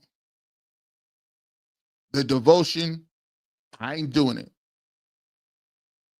because it doesn't do people a service. It does a disservice to the actual stuff that happens on the field. Every time you got to sit up here for an hour or two, and every time somebody say something, you feel like you got to get up and go, I got to get up and prove that, or I got to get up. This is the theme of the show. Stop trying to prove yourself. Stop trying to prove your point. Sometimes, Bible always talks about be still and stand. Even when the wind blowing, quiet your spirit and be still. I'm done with this person said something, let's go do a blog. This person, no, I'm going on here and be like, did y'all see this work? This work is crazy. You see how we was balling, that's what my job is. So hopefully, as we have 4,000 people in here, my goal is to move the conversation to the place it should have always been. Not who took this guy and the first team reps. When you see it, I didn't really see that. I can't mention nobody. I'm just, at this point, I can't mention nobody. Because every time I do it, all it does is give them another incentive to keep popping the way they are. Because people will like and comment and look, I see it's working. No, we're not falling for it no more. We're not about to do that. So, with that being said, let me get to your super chats. I know you got a bunch of stuff in here. There's 4,000 people wherever you at. Hit the like button for me. We got a little sermonish here, but I felt that was important because not only does my blog, what I try to do is I talk about sports, but I also try to uplift people. I try to give you something that you can come away from this podcast with a different energy level that you can use in real life, not just sports. I want to give you something that you come away with. That's what I want the barbershop to be. And that's why I really respect the people that come in here, that's Ravens fans, that's Miami Dolphins fans, or Cincinnati Bengals fans, and they say, I don't even know. I don't even watch y'all, but I watch your blog because I just like the way you kick the game.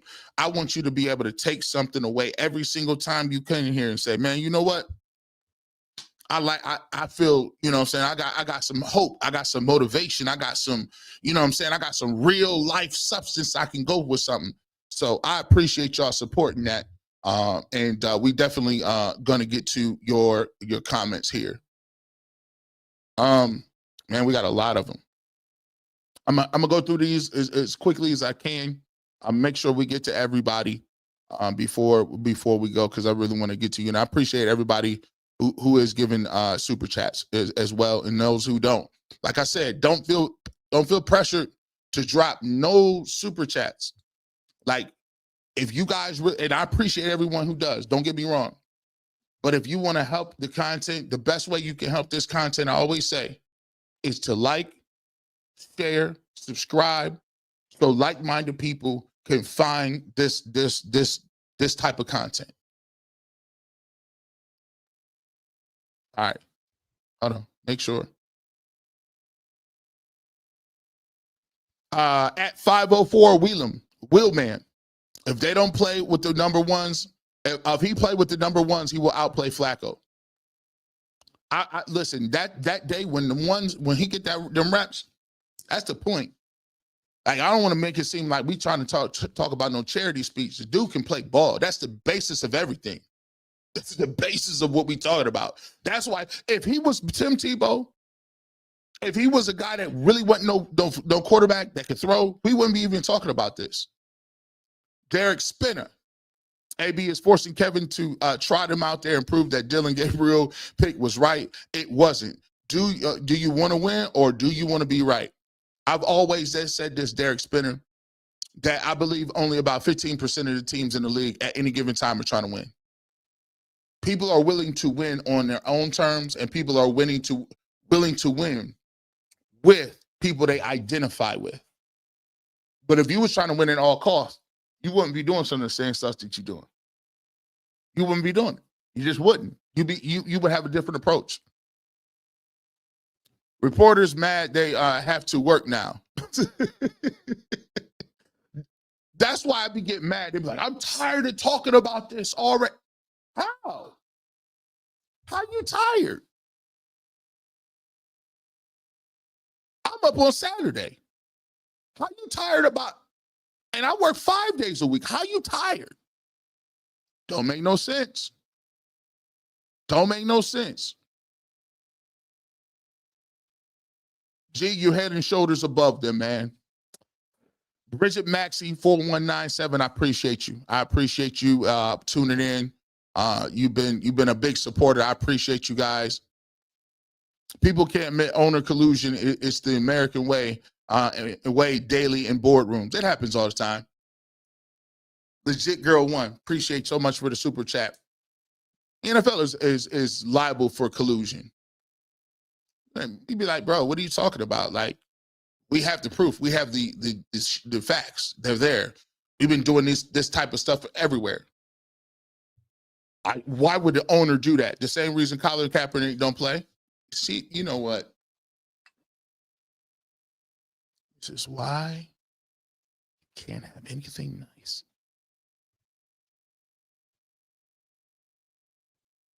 Vince, what would Cleveland coaches and evaluators have to say had Shedeur gone 3 or 14 and had 1 interception, or with the 4 or 5 interceptions Dylan's thrown over all? They'd be flipping out.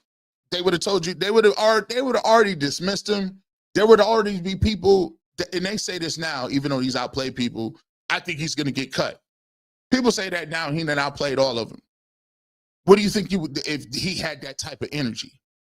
But as I go to, you got to go through the fire, because they stripped all of, listen, the only thing that Shedeur has at this point, he doesn't have no coalition of all of this stuff that works in his advantage.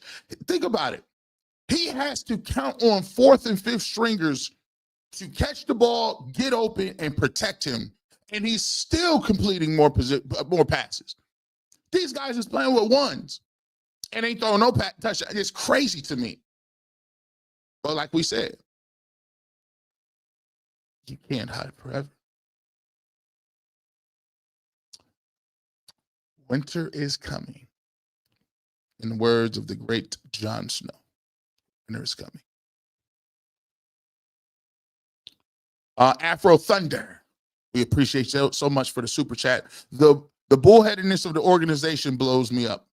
I don't care if Gabriel is picking up the playbook faster. It's clear he has a hard time seeing the field and making throws behind an NFL-sized O-line. Give Sanders more reps. It's painfully obviously to a lot of people. It's the reason why I don't. And and once again, I do know mental gymnastics, and I do know victory laps on another person for the Browns not performing accurately or not performing well. Everybody has bad days. Dylan Gabriel's showing some good stuff out there, but for all those people that are, the problem is you guys are saying this stuff, and it makes people want to go hard. It makes people want to be like, come on, man. Like, y'all know. Stop acting like you don't know what people is talking about. You done amped this stuff up to 1,000%. And we know he has not performed better. It just is what it is. But you keep selling that to us, and it's wild. So people are going to get fed up. They're just going to be like, you know what? The whole thing is a sham. It's not about, again, who picked him. Thank you, brother. We can all see he should be the quarterback hands down. You got to remember, since we've been in existence, they always gave Hebrews a hard time, but we have Yahweh in our life. We appreciate your super chat. ATO Big Walt, thank you so much, sir, or young individual, or ma'am. Are they trying to tank Shedeur's career, cut him or trade him? I don't think that. Here's what I think. And I try to tell this to people all the time. I don't think they're tanking his career. I think that they had all the appropriate plans that they were going to take him, get some jersey sales, see what he looks like. Hopefully Dylan Gabriel was better. He doesn't really get that many reps. They lose a bunch of games. They go to next year. They draft a quarterback in the first round, and they get their dome in 3 years. That was the plan. However, the plan was messed up by Jimmy Haslam saying, I don't care what he said. Jimmy Haslam, from all the people I'm hearing, from all the buzz, it was 1,000% Jimmy Haslam who said, yeah, we're going to take him. And guess what? The other two weren't thrilled about it, but the problem is when you take him and he can play, you have a PR nightmare because people in the national media, all of the quarterbacks, the Drew Bledsoes, the Kurt Warners, the coaches, the Herm Edwards, the former GMs, Louis Riddicks, to everybody that is a player, Ocho Cinco, you can keep talking about it. They all say, this is who I would play. So now, if you don't play them and you're losing games, you're going to put pressure on yourself because you're going to say, everybody is now watching. And you could play those games when you don't got a guy that's not as popular or as talented because you can always hide him. Or you could just throw him on the field and say, look, he's garbage. Neither is true. So now you put yourself in a position where you have to make moves. You have to do certain things. And I think they're uncomfortable with it. It's all going to come out next week with the joint practices in Friday's game. There you go, cuz. You are correct. Always be bringing it back to the same thing. That's what I always encourage y'all. Because if y'all want to get in these arguments on the internet with these dudes, they always gonna bring it to something else. But keep bringing it back to what the main thing is the main thing. We gonna find out. We gonna find out. And when the world sees it, what you gonna say?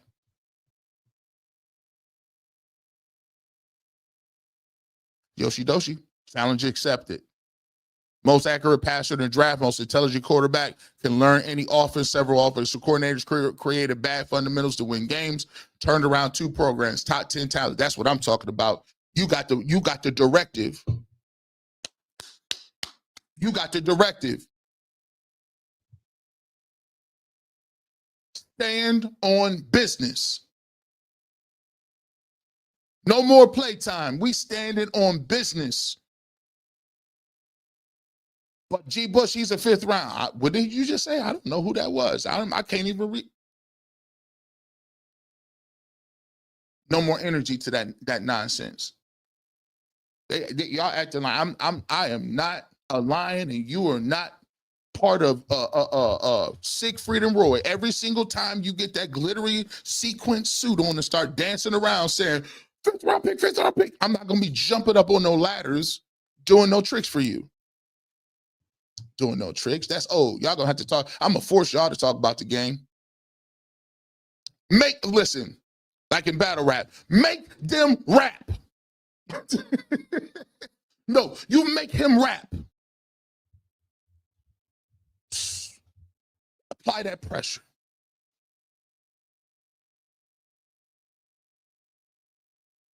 That was a dumbed down evaluation Coach P made. Fair trade 4 times 2. As a Ravens fans, I hope y'all don't start Shedeur. He brings y'all too much. Trade him to the NFC. That was a funny one. See, one thing I could give about Baltimore. One thing I give to Baltimore, those who are playing it safe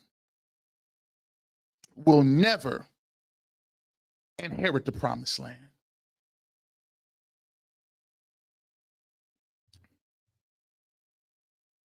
Another Bible story. sent scouts out to say, go tell me about the promised land over there. Some of them came back and said, there's giants over here. Y'all crazy for trying to get the promised land. 2 came back and said, we got this.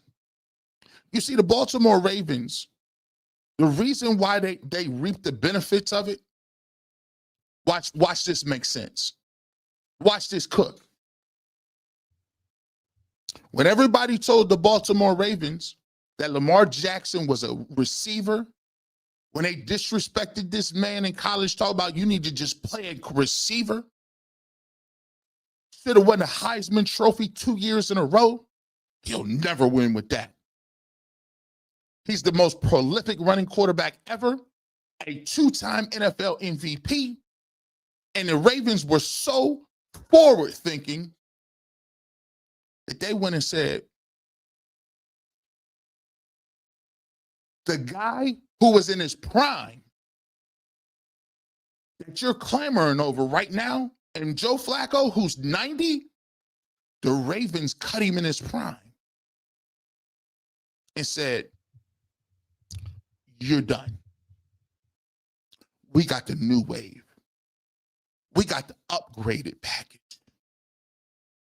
That little receiver that y'all thought it was a receiver, we're going to take him late in the last pick in the first round. He's going to change the game. If you ain't forward thinking, never go to the promised land. It takes too many decisions. The 49ers, I'm trading Trey Lance. Get him out of here. But coach, we wasted all these picks on Trey. Get him out of here. I'm going with Brock Purdy. You're not going to the promised land and let Aaron Rodgers. You know what? We like Aaron Rodgers. Give me Jordan Love. You could have got a receiver. Why are we driving court? We got Aaron Rodgers. Nah. The same reason we took Aaron Rodgers when we had Brett Favre. If you don't make bold decisions, you're not going to the promised land. We talk about Flacco, he 40, and the Ravens, the Ravens said they was done with him 30 years ago. How ironic. The 2 teams you can't seem to beat, the Pittsburgh Steelers and the Ravens said, we got Lamar Jackson. Joe Flacco, thank you for whatever you've done, but Kenny Pickett, yeah, we know you played in Pittsburgh, Pitt University. We saw you more than anybody. We drafted you in the first round, but yeah, we're going to have to say we're done with that too. And it's just so ironic that these are the people that the Cleveland Browns clamor for. You clamoring for people's old work?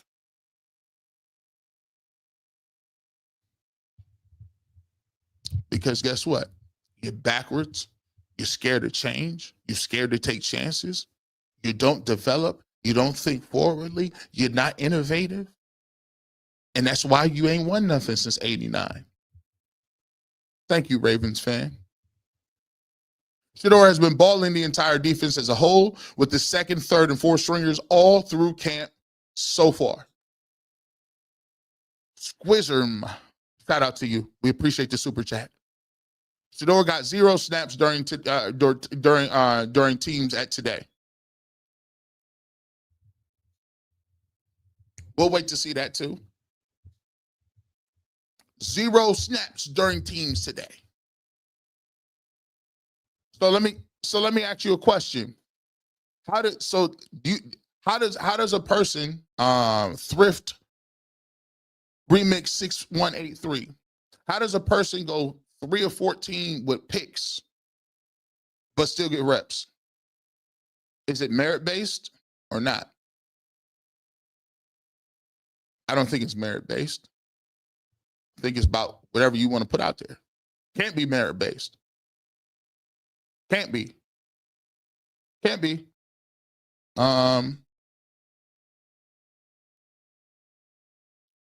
Gray Devo. We appreciate your super chat. How does local media fans and some organizational members talk against their own player? I've never seen anything like this before. Hey, listen, if you new to the place, it's a different type of hater in Ohio. It's high level. It's high level. Like I learned very early that there's a very strange counterculture type thing.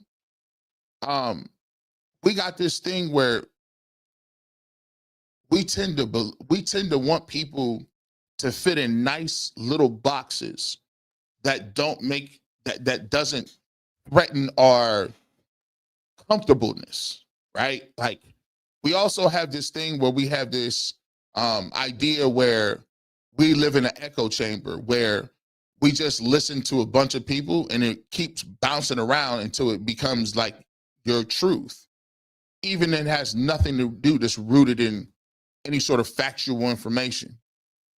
Like the fact that it took 6 months in the dude going to the projects and helping people who lost everything, it took somebody seeing that for you not to believe what some scout, anonymous scout, for another organization said about a person you don't know.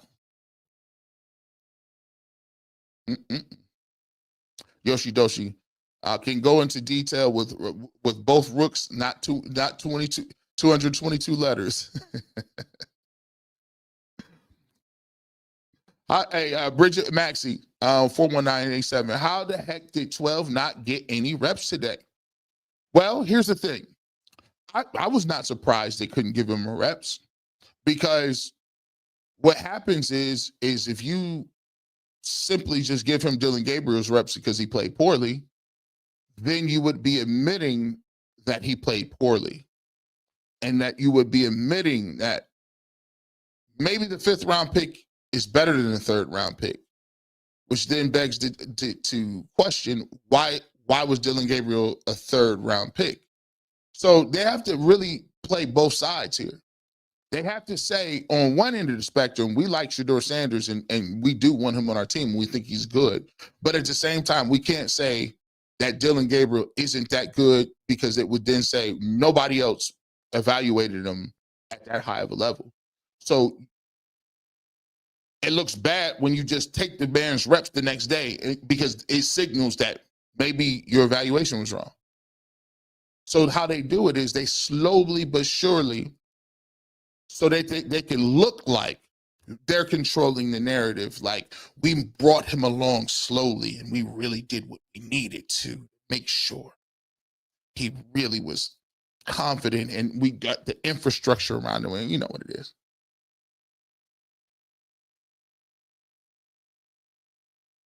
Zach Jackson just posted, Shedeur has not got no team reps and Dylan is still looking bad. For you guys, I'm not saying it's the best thing possible, but this is just backing up what I'm saying. So now so if this is happening, Jay, U3Q3N, thank you for the super chat. If this is happening and you got people that's obviously not paying attention to it and obviously not pointing this out and obviously still running with this stuff, you know not to pay attention. You already know what they on, because it's painfully obvious. Sometimes I always say you can win without not even getting on the field. Sometimes you win just by the other person doing something. You be like, that ain't it. That ain't it. And here's the thing too. It should just boil down to this. It should be easy as this when you're talking about the reps. Shedeur is balling. He's just better. Let's not make it about the reps. The reps ain't the thing. He's just better. I'm not getting in an argument about reps or when is he going to get them or why is he not getting them. He's performed better. Bottom line. No open-ended questions. He's performed better. He's outperformed them the entire camp. His numbers are better. His tape is better. He has more touchdowns. He's made more plays with less around him. He's just performing better. It's up to them whether or not they want to put somebody out there. But I don't have to say and evaluate you and just say, listen, bro, you're not outplaying them. Simple. He's not. So but when every comment is reps, first team, again, it ain't about the reps. It's about what you are doing when you're playing. Simple as that. Because he was with the twos and it was lighting the ones up. Who cares if I was with the ones? I make the twos the ones. When I'm on the field, the threes is ones. When I'm on the field, the fours is ones. If I'm on the field with support staff, they gonna ball. I ain't got to be on your show to have a program. Whoever I'm on the field with is the ones. The ones is here right now. How is it the ones? Because I said so. Touchdown. You know who that is over there? I know you didn't. They don't even play for the Browns. They're the training staff. Touchdown. When did they let the women start playing football? Don't matter. Susie is the #1 receiver. Touchdown Browns.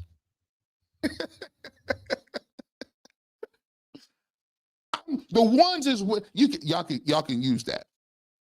That's the new thing. I'm giving y'all a lot of game today. Y'all use that. The ones is where I'm at.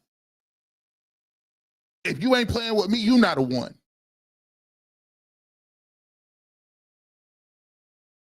You're just a weekend host.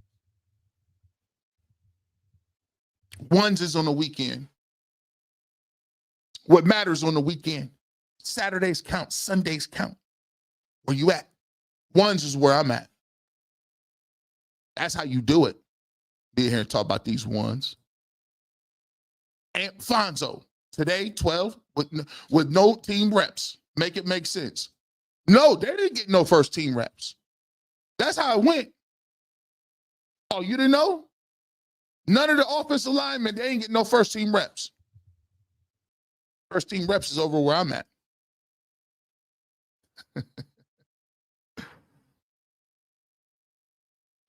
Sahara, I was unresponsive. I was unresponsive after walking to the gym. Jacksonville, Florida Beach, R Field 125. G, I'm a member of the National Society of Collegiate Scholars. You rock. I appreciate you so much. Squizerm, they're giving Gabriel every chance to prove he's the guy, and he's failing. This is what they wanted to see in their evaluation. Shedeur is up. Hey, sometimes you can win for somebody else's blunders. Not wishing nothing bad on him. This is what it is. Real CFB watchers know Dylan was a British quarterback in college. That's why he went to team. He don't suck. He just don't got that it factor Shedeur got. And thank you, LJ Shacha, by the way, because look, and I've seen Dylan Gabriel play for 6 years. Dylan Gabriel wasn't even the quarterback. He was the quarterback at the time at UCF who tore his knee up and was out of football for 2 years, eventually transferred to Florida State. Dylan Gabriel came in after him. He played at Central Florida, went to Oklahoma, was there for a little bit. And when you talk to people that are coaches and stuff, they just say, listen, they can't run a conventional under center game with Dylan Gabriel because he has so many limitations. And when the pocket is collapsing and people are after him, he just has a very difficult time seeing the vision. And his accuracy is off when those people, and listen, it's not a knock. It's just, that's what it is.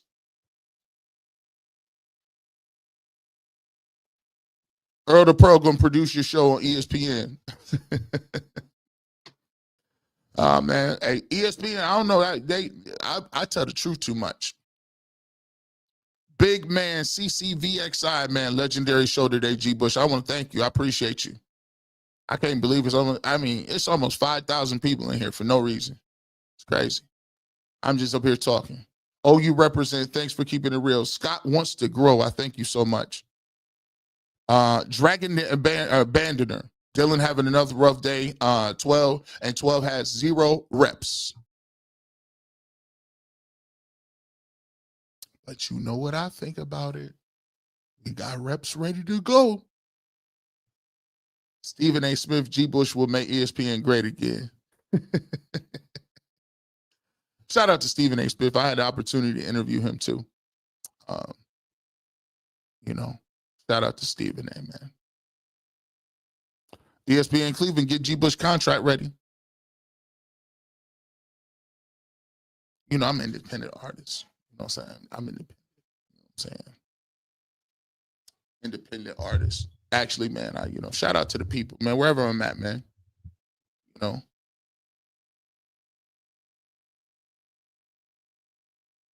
They have Shedeur running sprints with the wide receivers after practice while getting no reps today at all. Pickett and Gabriel are running one-on-ones now.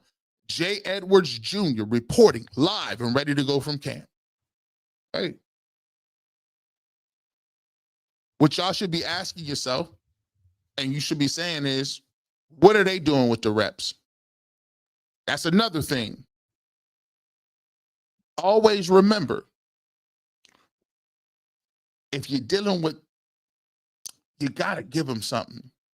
They getting all these reps, ask them a question. Ask them. They getting all these first team reps. What the hell they doing with them? Where's the touchdowns? Where's the completions? Where's the highlights at? That's what you should be asking, because they want to put the onus on the 5th round pick. The onus is on the field. Why he ain't getting the reps. It's why he ain't this, and why he ain't, and why he ain't, and why he ain't. Well, what is the dudes that's getting the reps doing? Nothing. You gotta don't be on the defensive. Be offensive. You gotta go on the offense on them. Stop telling me what the 5th round pick ain't doing to get the reps, and start telling me what the veterans who've been in the league how many years. If you're a veteran and you've been in this league for how many years and you ain't cooking, you've been here forever, you not cooking, this is how I feel. If you that nice, I could turn on a microphone anywhere in the world. Switzerland, the UK, Australia, Singapore, Malaysia, South America, Argentina, Mexico. I could turn on a microphone anywhere in the world and I still would talk my stuff. You could put 1,000 people out there and I'm still gonna talk this way. Or it could be nobody out there.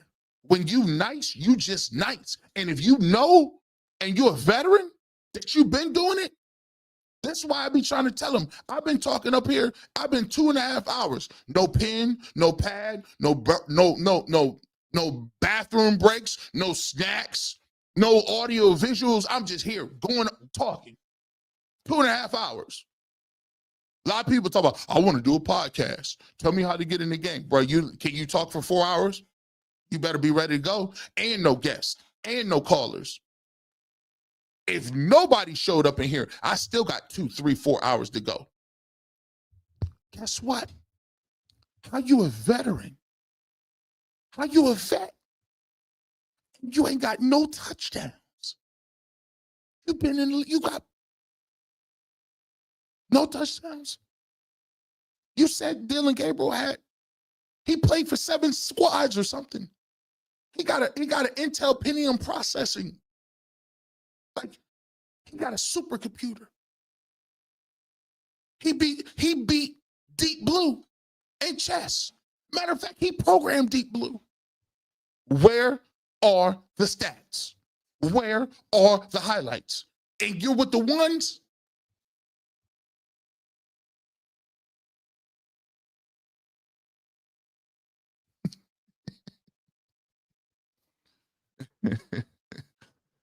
Rosie, 0.2397. I'm my wife's name is Rosie.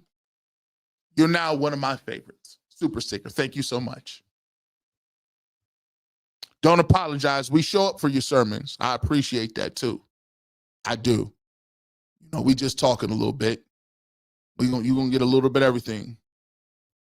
So basically, they treated him like Bow Wow, like Mike. Exactly. At Kirk Davis. Exactly. A little bit. Sorry about the chats. We stand on business here. Hey, it's all good. Hey, man, listen. Like we said, it's all, we all of the Colorado players Shedeur played with and threw the ball to are ballers. Jimmy Horn is down there eviscerating people. Shiloh is balling. We already know what Travis Hunter doing.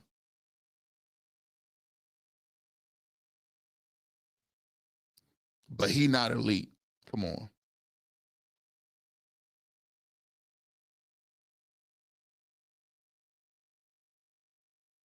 Sanders sat out. He has arm soreness. Dylan Gabriel, 11 of 22, Daniel Fousier says. Sanders will be QB2 after Gabriel struggle again. Boy. Hold on. Y'all gonna make me, hold on. Hold on. Y'all reporters, I apologize. Y'all gonna make me, let me see something. Y'all gonna make me get in my bag. Hold on.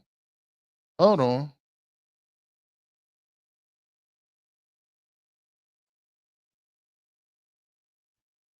Did he really say that?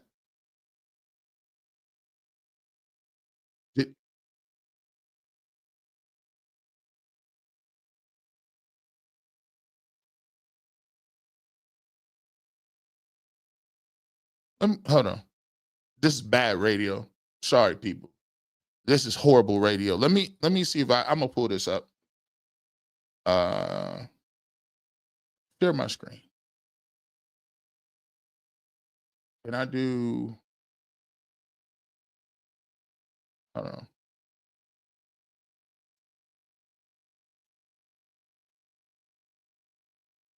Oh, can y'all see this?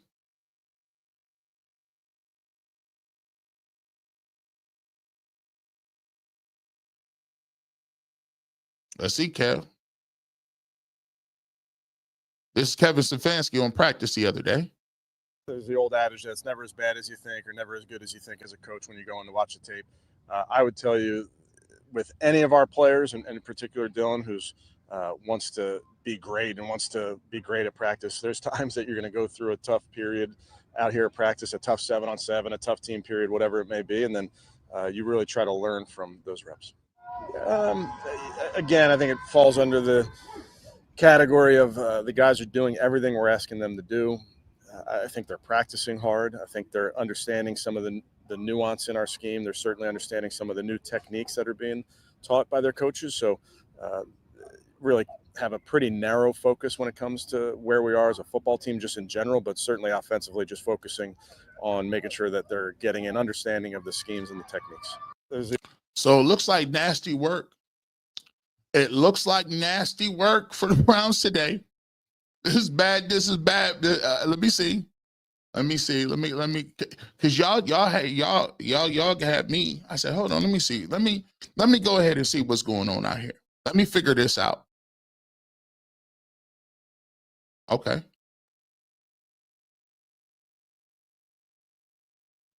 Oh, wow. Seems that Shelby Harris batted a Dylan Gabriel ball down.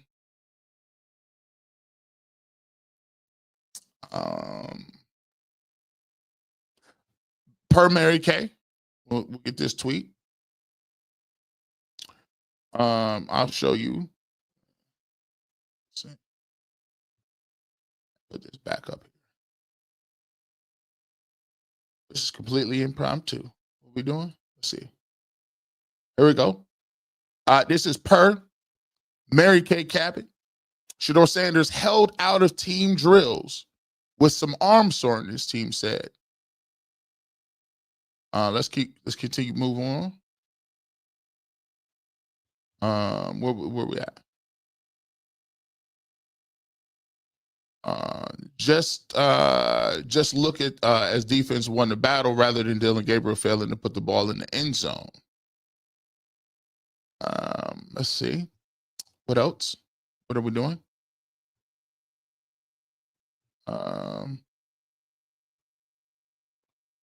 0 team reps for Shedeur today. First time the rookie has gotten no reps in practice. So basically, they said his arm was hurt or sore a little bit. So you see what it is. But thank you. But it looks like another tough day for Dylan Gabriel. Tough day.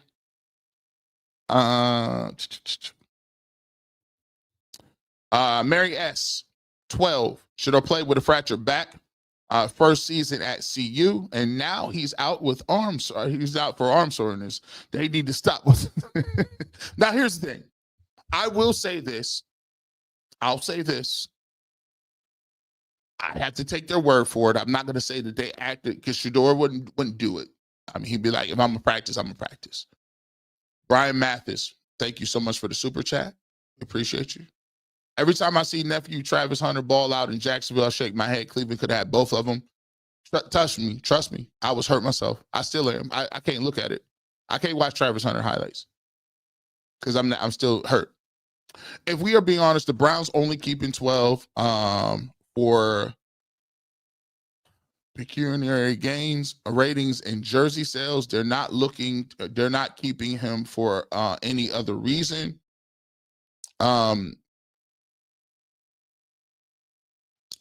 That would be very foolish if it's true, because somebody's going to get fired for that because he actually can play. Look at the slide, step up at a pat time. Then compared to college, improvement from college to the pros after draft evaluation. Watching yet. If Shedeur was at Oregon, he'd be the first pick. I agree. They said 12 has shoulder soreness. He's out today. There you go. They're reporting shorter in practice because of arm soreness. Now I gotta take. Now listen, I gotta take it.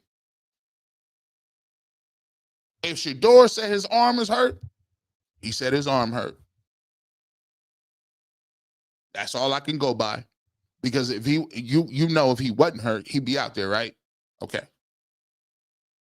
Let's keep it pushing.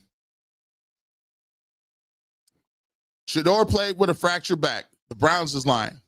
I don't agree with that. I listen. You got to think about it like this too.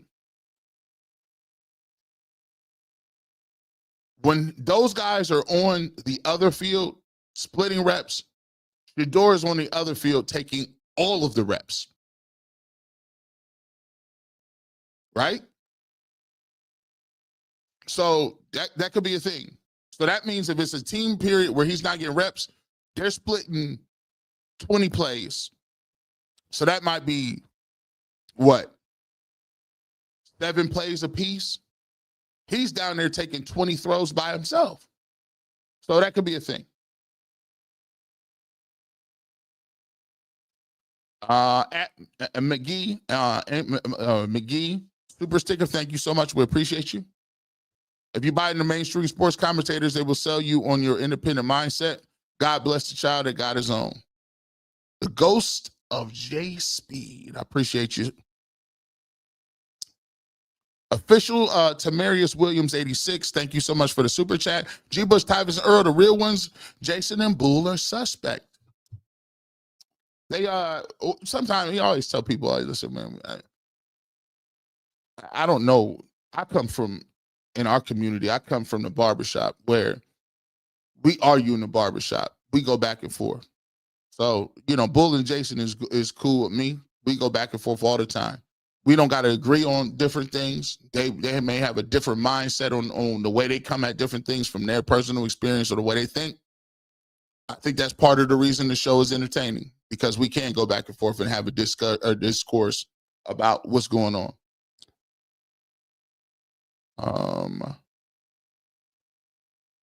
At Baked ZD 8725. Here's the thing, though. When has nephew 12 had a bad day? Never. Ain't had one. Black 5 Entertainment. They had to take Shedeur Sanders off the chart. The quarterback tracker was looking horrible. But Dylan Gabriel says camp began. It's a matter of time. It's only a matter of time. It's only a matter of time, too. We was going to get to 5,000 in here. Shout out to y'all, man. At Devin the Dude 2023, G. Bush, the reason why folks are empathetic to 12 is because his slight reflects a lot of our reality. Competent and play by the rules, but overlooked. Appreciate you, my guy. At Workman needed not be ashamed. 499. I'm sorry, I butchered that. Shedeur Sanders is real. He keeps coming in early, leaving late. He needs to be careful, slow down, take care of his golden arm. By the way, that's another thing too. And I'm gonna end on that note. Thank you guys. I appreciate it. That's really good that you said that. I think that is really important to say here. Is that you got to realize this is why when people believe that the cards are stacked against you, it's the old adage that you got to work 2 to 3 times harder, longer to get the opportunity to get where people just got it. Dylan Gabriel getting these reps handed to him. Why? Because he was drafted where he was drafted. So now in order to even get that type of look, you got to come in early, an hour, and throw football. You got to stay late another hour and throw the football. You got to be on the other field taking every single rep, and people act like it don't count. Just to get in the conversation, to have people marginalize you and dismiss it. That's a lot of people in life's reality. Twice as longer, twice as everything, just to even be in contention. And then when you get your opportunity, you got to kill it. You ain't got to that goes back to the tweet. Think about it. It almost invalidates everything that we are saying. Look at this. I don't think people are truly appreciating how nearly impossible it's going to be for Shedeur Sanders to play well enough to go from a 5th-round pick to starting quarterback, convincing the Browns not to draft the quarterback in next year's round. This is what we're bringing it back to. The fact that you have to go longer, harder, earlier, faster, smarter, say all the right things just to be in the conversation when Dylan Gabriel just got to get out of bed. And he's gonna get the reps. And then when Shedeur plays, he better kill it. He better overkill it. He better kill it to the point where it's no doubt. And we've already had the groundwork laid. Nearly impossible. Underline the word. Not mine, not my words. Nearly impossible. That is what you're up against. But my grandmother always told me, one with God is a majority. And I'll take that to the bank. It only take one. It only take one. That's the point. It only take one. It only take me one opportunity before I get in and do what I think. It only take one time where I get in there and really do what I need to do. It only take one person to just stand and with me. Right? It's the one thing that you see and I see is this. They believe. Believing is infectious. Leadership is infectious. And when you motivate somebody, put them in a position where they're going to dive a little longer for a ball that they didn't think they can get. They're going to run a little faster when you need them to get that extra deep ball. Myles Garrett going to get you that sack and get you the football back to give you an opportunity to have a game-winning drive. You can't do nothing all for 3 quarters, but in that 4th quarter, everybody still got faith. That's what you need. And the seeds are there. With that being said, you never know. G. Bush might pull up. I might even go 2.5 hours and not play. You know what it is. If you want the fresh cut, on sports. You want the pure, unadulterated, how I give it up. You got to pull up to the barbershop to get it. And by the way, let me tell y'all something. The barbershop is special. People say, G. Bush, why you don't say that? Why don't you talk the talk you talk when you be on UCSS or over here? Or why you do it? Because it ain't for everybody. The barbershop is where you come when you want that real testament. You know where to come get it. You know where to come get the work. Every format ain't the same. And my job description ain't the same on every single format. But you know I'm going to keep it real. You know I ain't going to play no games. Every format ain't for me to go on 35-minute monologues. On them other shows, I got 3 to 5 seconds to get what I'm going to get off and get back to it, because it's 4 other people that got to talk and we got to run down. That is delivered by producers. But in the barbershop, I'm my own producer. In the barbershop, we got all day. We can go 12 hours on here. I can set my stuff up the way I want to set it up, and we can get what we need to get. You could pull up, go home, put it on the radio, come back. It don't even matter. So if you know where to get the real work at, don't complain that the work ain't over there.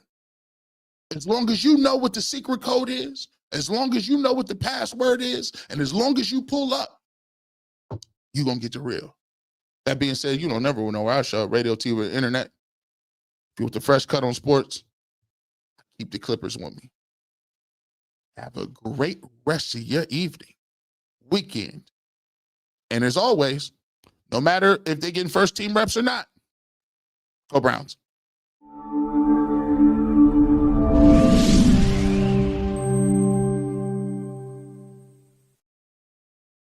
Quality, service, atmosphere. You're next in the chair. Feel at home in the barbershop. G. Bush offers a fresh cut on sports. The barbershop isn't just grooming for guys. It's culture. It's lifestyle. It's sports. And it's now the barbershop is giving the sports scene a sheer shave and shine.